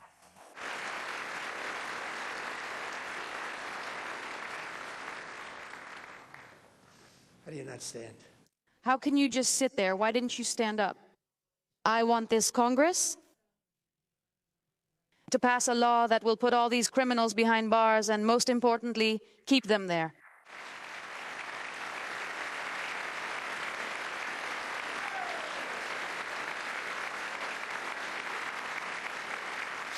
In this regard, definitely some tougher penalties. O lepší vězení celkově. American prisons are terrible because they lack rehabilitation. Maybe they should take inspiration from Europe on how prisons are run. However, because our prisons work, American prisons don't work. That's actually the difference between our prisons. Možná by to take inspiration from a better part of the world than themselves when it comes to rehabilitating criminals. Okay. But it needs to be said that again, I'll repeat it again. Crime in the United States is decreasing. So yeah, like rest in peace, Serena. I'm really sorry. It was terrible. I knew about it and it pissed me off and it still pisses me off to this day. However, statistics say other data, and I know it's really hard, like to look at statistics when you have that video of Irina in front of you, but simply put, with crime, that's just how the statistics show it. Yeah. In the summer, I sent members of the National Guard and our security forces to restore order. So about Trump, Donald Trump, I would say that this is how he deals with the violence. He simply recruits most of the violent people into immigration and customs enforcement, and then they can take out their frustration on migrant children and their puppies. Therefore, crime goes down. because that's not crime, but justified violence during the actions of federal agents. Careful, this is how you fight criminal activity. You just have to legalize it. Subtitles created by JOHNYX. In our most dangerous cities, for example, Memphis in Tennessee, it was a big success. New Orleans in Louisiana, the same. And then in the very capital of our country, Washington, District of Columbia, actually, we hardly have any crime there now. Congratulations on that, but the thing is, Washington was pretty much safe even before the deployment of the National Guard, you know. So that's how it is. Yeah, the crime rate there was dropping a lot. It needs to be said that the spike happened again during COVID and for a while after, and then it dropped back down and kept decreasing. So deploying the National Guard was unnecessary.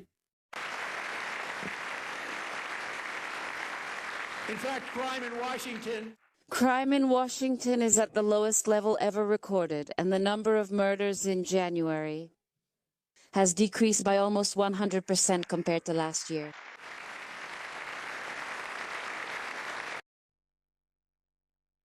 Subtitles, so no murder happened, or...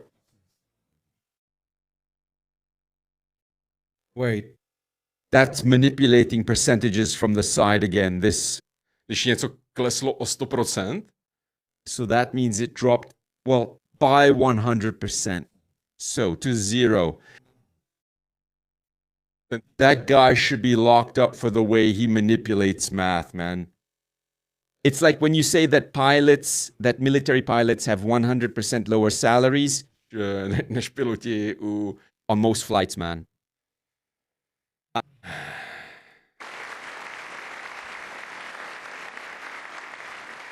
they don't like to hear that. They don't like to hear that. Those are really crazy people. Who helped achieve this stunning turnaround was 20-year-old. One of those who contributed to this was Sarah Pekstrova, who continued in her service. She was doing very well. Scary data. The reported levels of 11 out of 13 crimes included in this report were in 2025. 9 of these crimes dropped by 10% or more.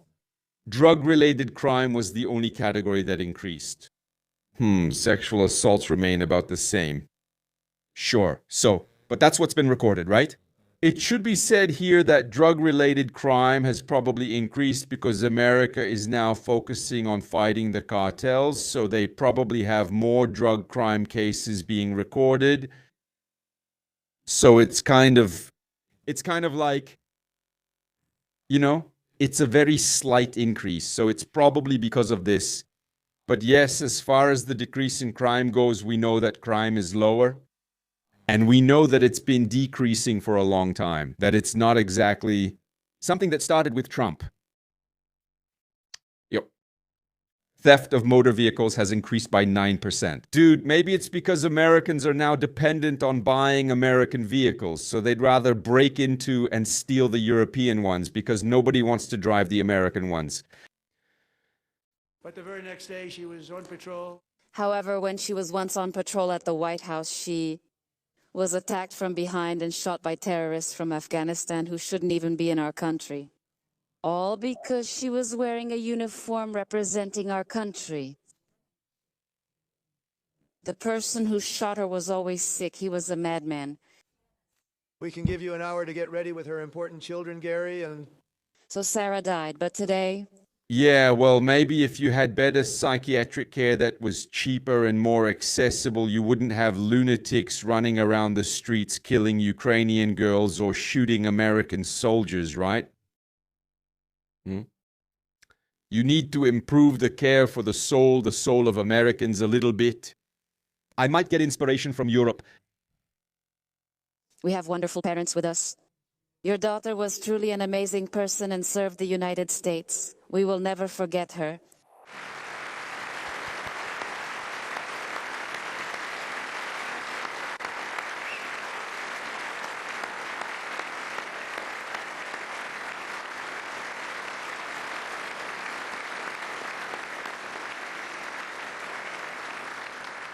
So sorry. Thank you very much. I'm so sorry. Thank you. Lady, I saw reports that were like A wonderful young lady. She was great. Serving alongside Sarah that day. Thank you. Andrew Wolf, Sergeant Andrew Wolf, was on duty with Sarah that day. He was shot in the head. No one thought he could survive. They were both shot. Neither was expected to make it. Neither of them was expected to survive. His wonderful mom, Melanie, whom I spoke with, Positive. The doctors thought that that very night she believed that Andrew would make it. She told me that he would make it. he was given almost no chance. They gave him almost zero chance. But she said she had no doubt that he would be okay. I spoke with her the same night it happened. When her son was lying in a hospital bed, my blood is everywhere. Everyone was praying, but she said everything would be all right. The doctors didn't believe it because they saw the results. I didn't completely believe it either. But that young man was so strong. And his mother believed in him, and so did his father. They were right after all, weren't they, Melanie?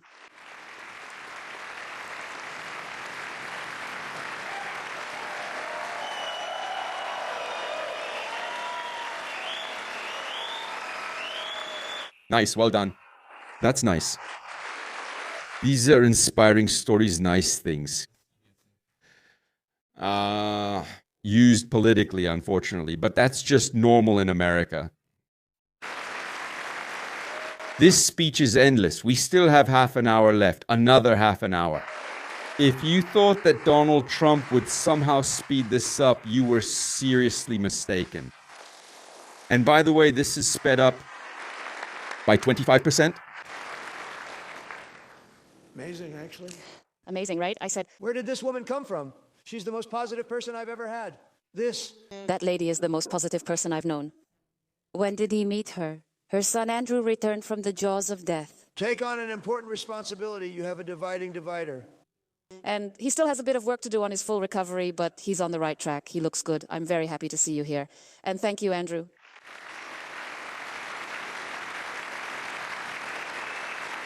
Clap, clap.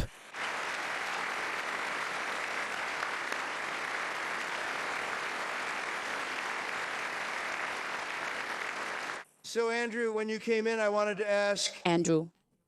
about General James. I would now like to ask General James Seward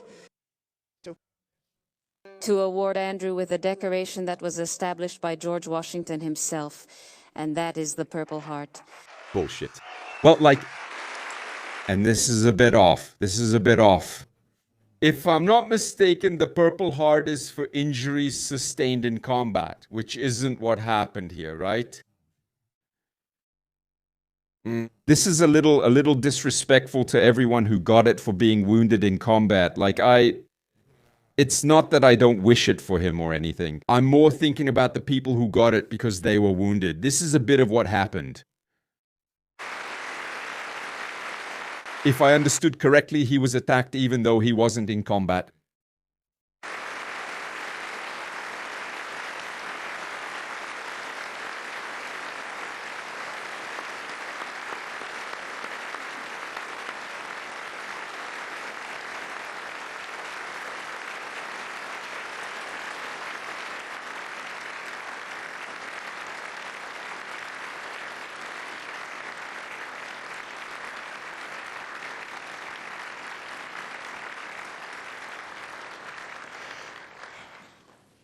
We all love you. We love you. We are representatives. Who will bring justice to American homes, and We proudly return safety to Americans at home, and at the same time we are restoring security for Americans abroad as well. Za prvních 10 měsíců jsem... And Marco. Válek, včetně války v Kambodži. sick people. Nothing. They're awful people. Pakistan and India, which almost led to a war. Pakistan would have died if it were not for my involvement. Without my intervention, the Pakistani Prime Minister would have died. If it weren't for my timely intervention, an entire hellish book of sins could have been written. Trump is going to take credit for ending wars now, isn't he? And he'll call every war that never started a war he ended. You know, I think the Czech Republic has ended about 3 wars, in my opinion, in the past year. Why? because we haven't attacked either Slovakia or Austria. We haven't bombed Hungary either. We haven't done any of that. We prevented 3 wars, and I think that's great. Let's have a round of applause for the Czech Republic. A custom-made Nobel Prize for Petr Pavel is already on its way. Wars in Egypt, Ethiopia, Israel and Iran, Armenia and Azerbaijan, Congo and Rwanda. And then, of course, the war in Gaza, which is almost full. Here I would like to thank Steve Witkoff and Jared Kushner for their involvement and commitment.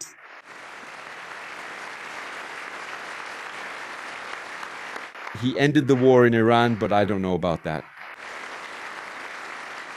And I would also like to thank the person they report to, which is the Minister of Foreign Affairs, Marco Rubio. Hey, our Marco, the future president. Marco would be fine. Che. If the future president of America has to be a Republican, let it be little Marco. Let it be this guy here, little boy Marco. I like him. Vance is a jerk. Trump is a jerk. Marco is a buddy. Even though he's still a jerk too. 100% of the votes.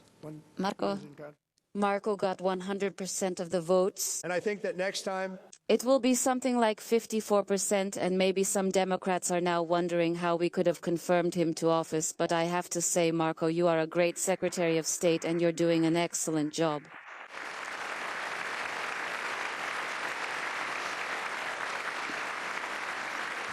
before the race, which I negotiated, all the racers, all alive and well. I negotiated the release of all the hostages, both alive and deceased. It worked. Would you believe it?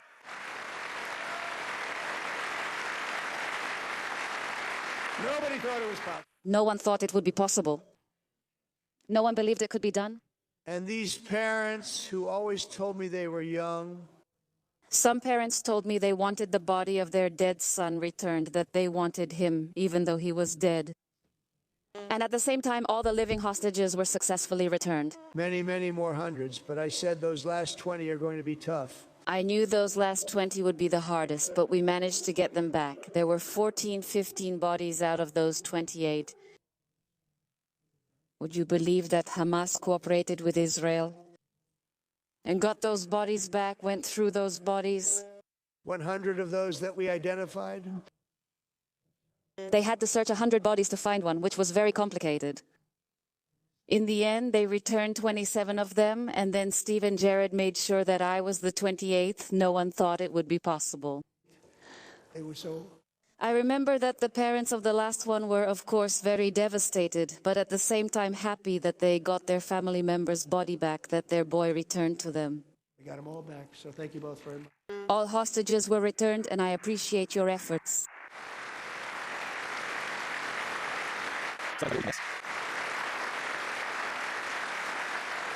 And we're working very hard to end the ninth war. And now we're trying to end the killing in the ninth war as well between Russia and Ukraine, where 25,000 soldiers die every month. Thousands of soldiers are dying in a war that would never have happened if I had been president. It wouldn't have started. No, that's debatable. Anyway, 25,000 dead, yeah, every month. He probably miscalculated a bit. That's 25,000 losses. But if he's counting it as being on both sides, then it might actually add up. As president, I make peace wherever I can, but at the same time, I always think of America. That's why last year there was an operation in which we destroyed their nuclear program in Iran. So I thank you for this swift military operation. Yeah, well, and now you have to go destroy it again. That's beautiful. It's almost as if you didn't destroy it. It's almost like throwing a rocket into a warehouse full of iron doesn't mean you destroy the iron, right? The guys just bombed uranium warehouses. Uranium is a metal, by the way. So the metal called uranium got scattered around the area. The Iranians picked it up and are fine again. So they didn't destroy anything. And now they have to deal with it again, yeah. Thank you. great event. It was crap. For decades, the United States had a policy that allowed Iran to acquire nuclear weapons.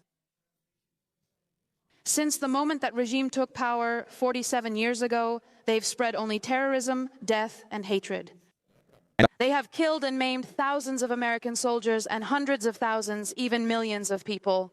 Roadside bombs, they were the kings of... How did Iran kill and maim American soldiers?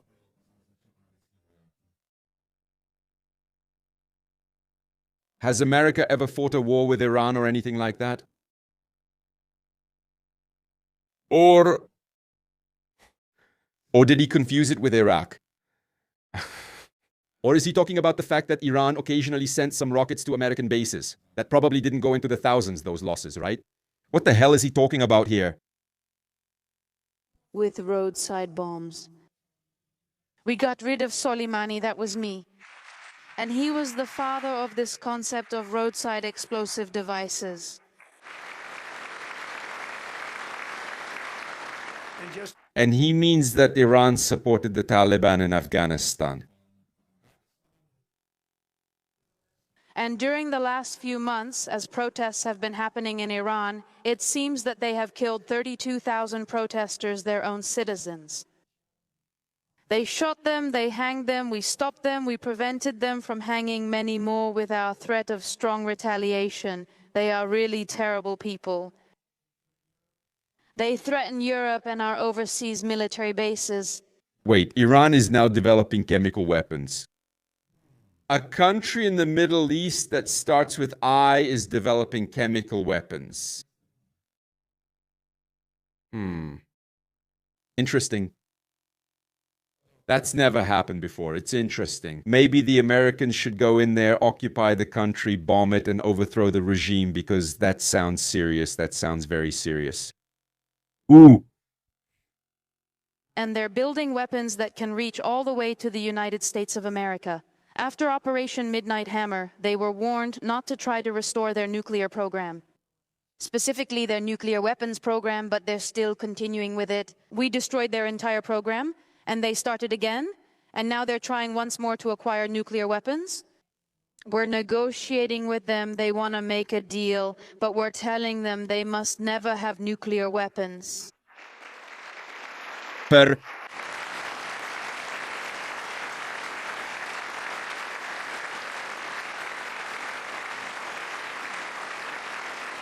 My preference is to solve this problem. I want to solve this problem through diplomacy, but one thing is clear. I will not allow the world's main sponsor of terrorism to have nuclear weapons. That must not happen.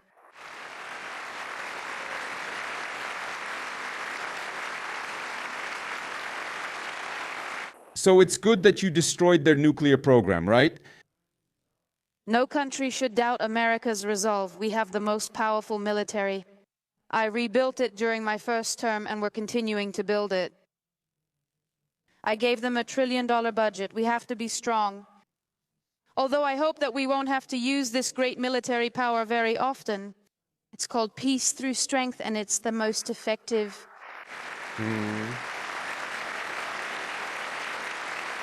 But when it comes to Russia, you're a bit afraid to actually use it. So thank you to the Republicans in Congress who approved the budget for the American Armed Forces, and are also creating new jobs, but that's not the only reason we're doing it. More Americans are working today than ever before in history, and our friends and allies in NATO... Because America has the largest population. History. We make history. Aby platili 5% HDP for the defense. Well, that's not happening, is it? For the defense. They used to pay 2% or less, but now I'm asking for 5%. And they're still not paying it. Hello, Babish. And they told me that the 5% wasn't possible, that I wouldn't succeed. One meeting was enough.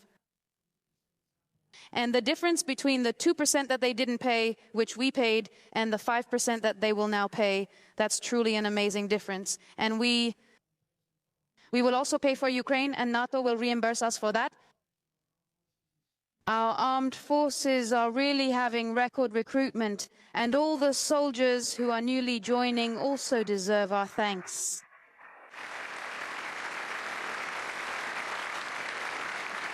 And every visitor who just received a dividend. All right, about NATO, nothing applies to that. Yeah, nothing applies to that. We simply just buy things in America and send them to Ukraine to help stop this war. America is, of course, making money off Europe right now and off this war, and that's all there is to it. All the aid this last year and this year too, it was Europe that provided it, not America.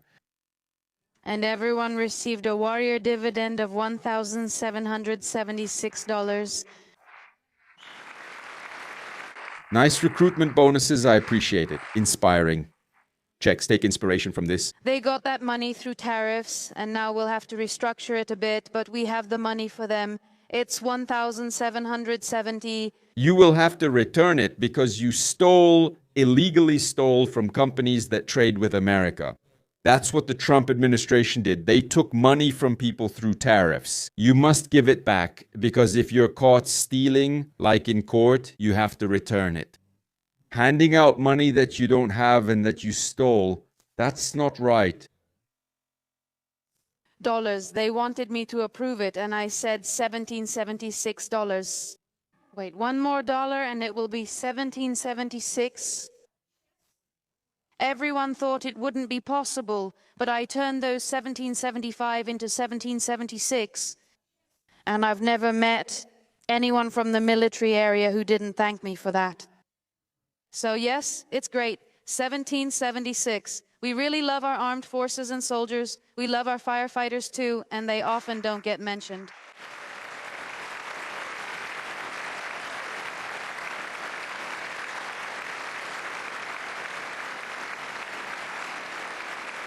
We're also restoring American security and dominance. We are also trying to strengthen our dominance in the Western Hemisphere to defend our country against terrorism, violence, and foreign influence. Territory in our region, including large parts of Mexico. I have two Americans here in the chat, well, American women specifically, and both are writing, "We don't like you, Donald." So Donald likes Americans, but Americans, and especially American women, obviously don't like him. At least the ones in the chat. Also to protect and acquire new territories. We want to rid Mexico of drug cartels. That's why I designated these cartels as foreign terrorist organizations. They use fentanyl as a weapon of mass destruction. Yeah. You all do too many drugs. And thanks to our new military campaign, we A have díky naší nové vojenské Operation, we managed to stop what was heading to our country, and now no drugs are coming to us by sea. Have you noticed that? We damaged the fishing industry. Nobody even wants to fish there anymore. the most sinister cartel kingpins of all. We also partnered with one of the worst cartels, with the leader of that cartel. You mean the Sun Cartel? Man, dude, he believes in the Sun Cartel. Imagine thinking the Sun Cartel is real and...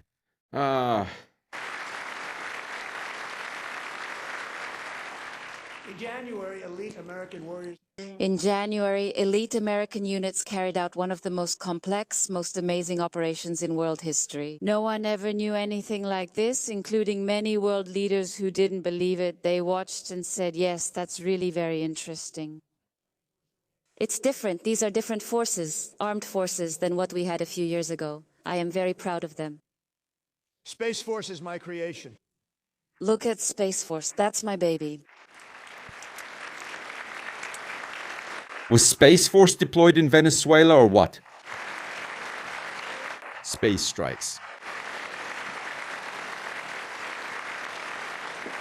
A lot of talk, a lot of good military work. Bang, bang, bang. He died like a duck.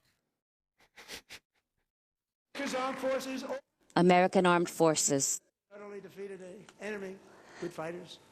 They can defeat the enemy. They are great fighters.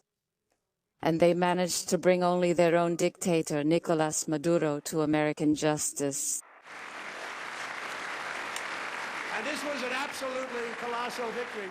It was an absolutely amazing victory for the security of the United States and at the same time a new beginning for the citizens of Venezuela. We are already cooperating with the new president, Delcy Gasova, and this will mean economic benefits for both of our countries. It gives hope to those who have suffered for so long, who have really suffered a lot. Alejandro Gonzalez grew up. Alejandro Gonzalez grew up. Uncle Enrique. Do you think he'll mention Borca, who is an opposition leader in Venezuela, won the democratic elections that Maduro rigged and gave Trump the Nobel Peace Prize that she received? Do you think he'll at least mention her? Because right now he's doing business with the dictator. Just like I said, no, it's fine. Or he's doing business, trying to do business. American companies aren't really getting involved. Subtitles created by grew up in. Alejandra grew up in a Venezuelan family and was very close to her uncle Enrique. But he suffered from repression. He was kidnapped and disappeared, and she feared no one would ever see him again. But since we've been working with the new leadership of the country, hundreds of political prisoners have been released. And there will be more releases. Alejandro, I'm happy to tell you that not only has your uncle been released, but he's here with us today so we can celebrate his release, his freedom. Enrique. Please come join us. Co to je? To je pošta pro tebe, nebo co? Tam stál, to jako si říct, že tam stál za dveřema, aby byl prostě, aby byl jako překvapení pro tu holku, nebo co? To zní dobře. Nebo jako dobře, to zní jako show jak svině, že jo? Cinema, prostě hledali jsme ji, našli jsme ji na Šumavě, jo, prostě v Zapadlé Výšce a teď je tady s námi ve studiu.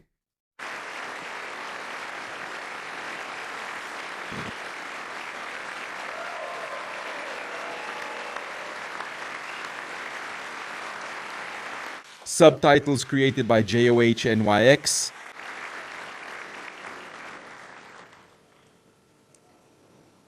Subtitles created by JOHNYX. Subtitles created by JOHNYX.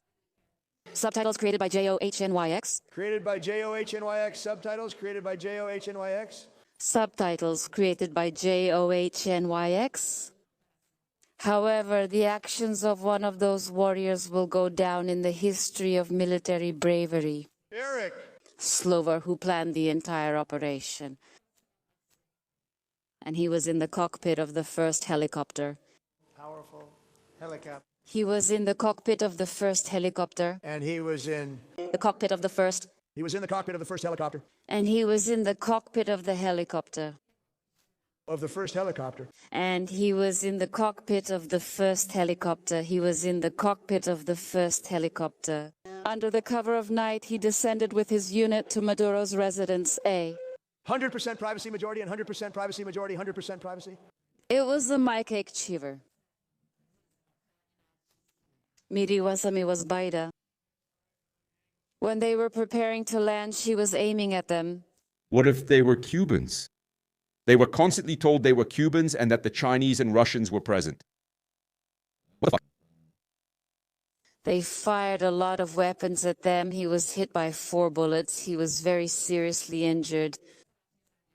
That the use of Na his noze. legs was vital to successful helicopter. And even though he really needed that leg to be able to pilot the helicopter, and you really do need your legs for that, he managed to bring the mission to a successful end. And that was the only thing he was thinking about at that moment. Blood was gushing from him. The helicopter landed. There was gunfire everywhere. They were right in front of him. 2 shooters. Helicopter with all of those lives and souls to face. And Eric managed to maneuver in such a way that he saved all those crew members' lives. He turned the helicopter so that his shooters could do their job. He turned away. A catastrophic. Accident. A catastrophic accident. And indeed, this was very crucial for the success of the entire mission. Eric told his co-pilot. He told his co-pilot, who was also injured but not so seriously, to take over the controls. And only after he landed successfully did he lose consciousness. Who had the chance to remember in the morning That pain must have been incredible. of the bullets and keep on flying. And It was incredible that in such a condition he was able to keep flying the helicopter and land it. up to nuke because they saw the blood. Everyone in the helicopter knew what was happening when they saw her bleeding. However, Thrilled to say that he is here tonight with his wife Amy. Eric is still recovering, but today he is here with us together with his wife Amy. Come join us.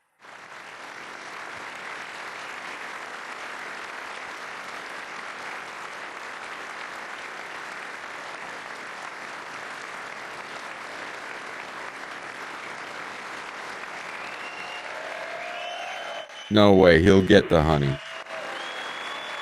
What is that? A congressional medal or what is it? What is it? What is it? That's one of the highest honors, right? I see. He probably already got the Purple Heart. He should get it, right? This one truly deserves it. So we have a surprise. We have a surprise for you, Eric. Recognition of Eric's actions above and To recognize your achievements. Oh my God, they want to give him a participation medal, right? A participation medal. A medal? No, okay, I'm kidding. Medal of Honor, the so-called Medal of Honor. I would like to ask General Jonathan Bragg to award Eric Slovro the highest military decoration, the Medal of Honor.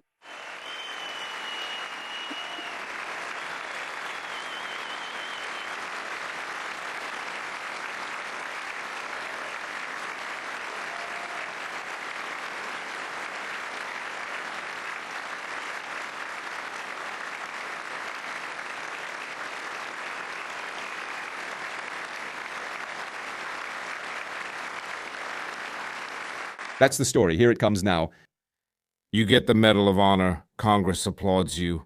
You stand there, and all you can see in your mind is your friends screaming, and you hear the explosions of artillery fire. Then you go back home. And you're alone again, alone with your demons. That's it. That's the story. How often have we heard it?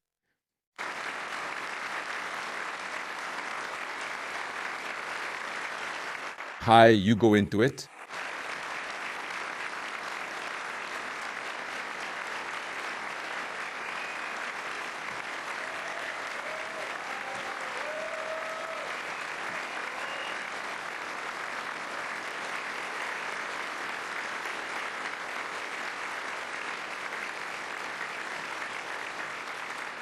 well, thank you very much, Eric and Thank you very much, Eric and Amy. It was very nice to meet you. warriors at Fort Bragg recently. I also got to meet many of your fellow fighters. The Second World War ended, and then they decided to change the name. At that base, which had the same name for a long time, and then they renamed it. Incredible night of victory. We'll also be receiving medals. Your fellow fighters from that victorious night will also be invited to the White House and honored.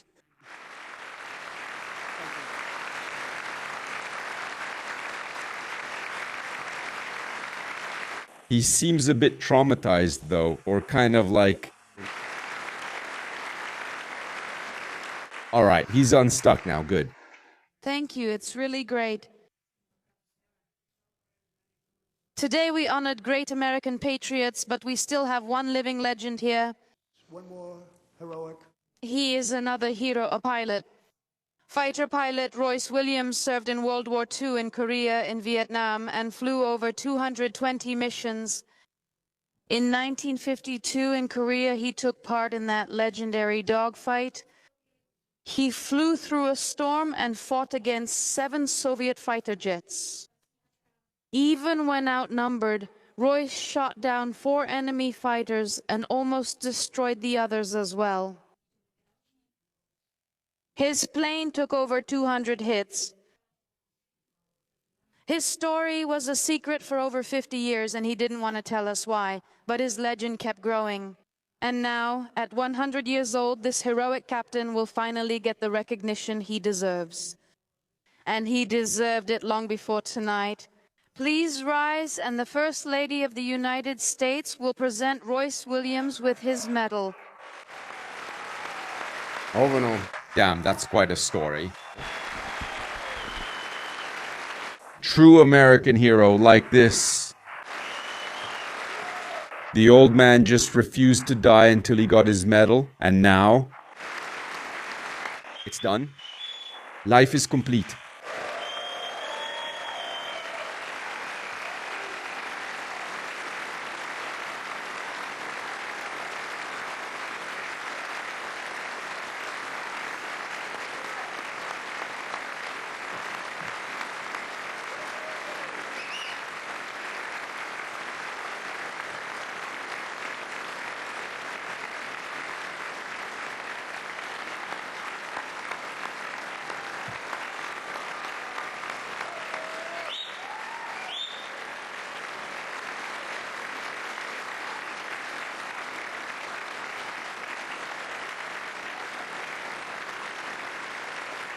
Lace airplane. Well, They're not low.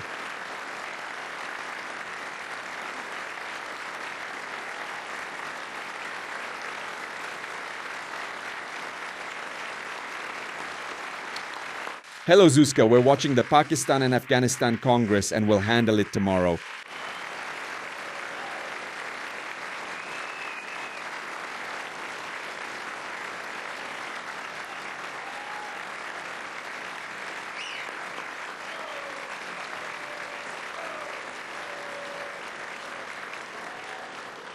Thank you, Royce, and thank you, Eric. Thank you. I always wanted a medal, but I can't give it to myself. I don't know why. That law, I will be there with you. So Maybe if you had served in Vietnam, you would have gotten it. Our highest honor is a big deal, the Medal of Honor, and it's an honor for me to be in the same room with both of you. Thank you.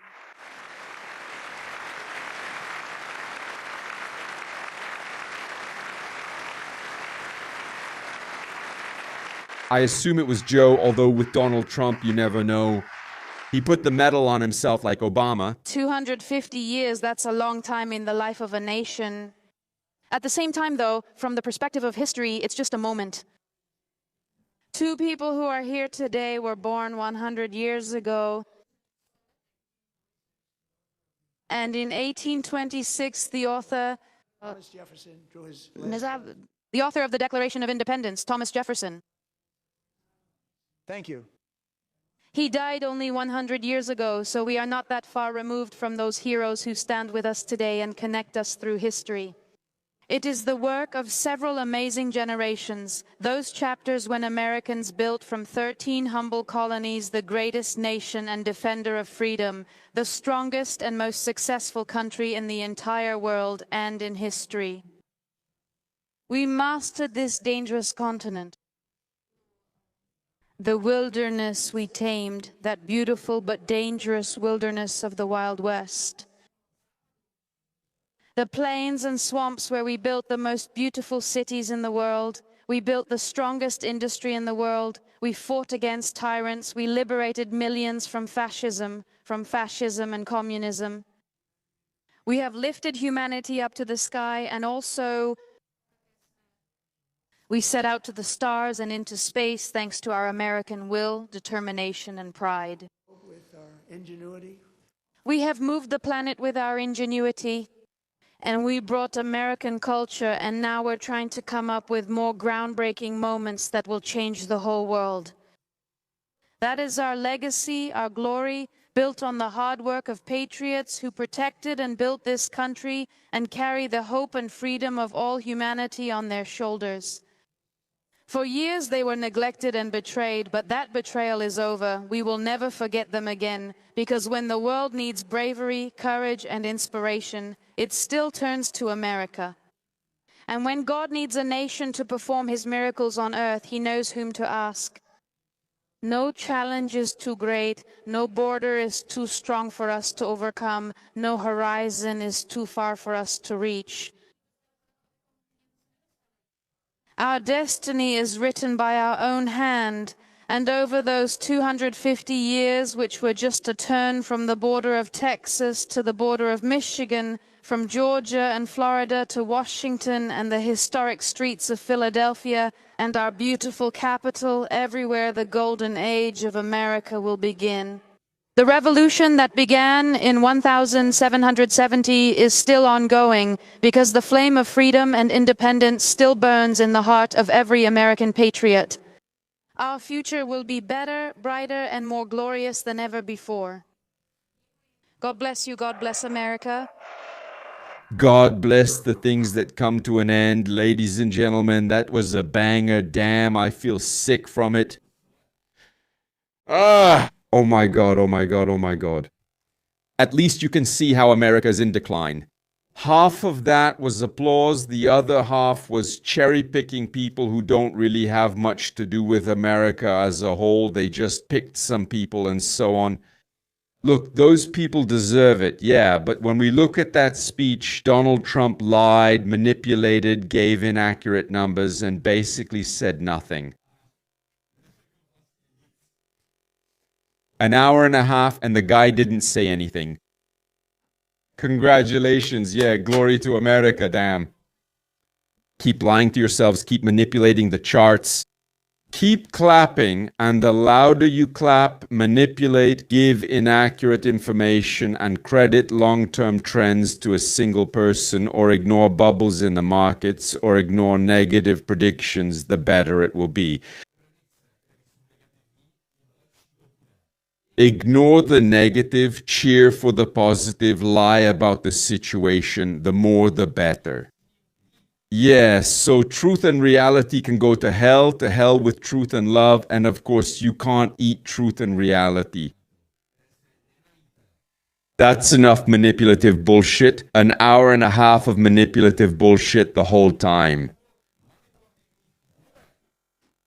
Fidel Castro should be ashamed. Enough. Ladies and gentlemen, thank you for sticking it out here with me.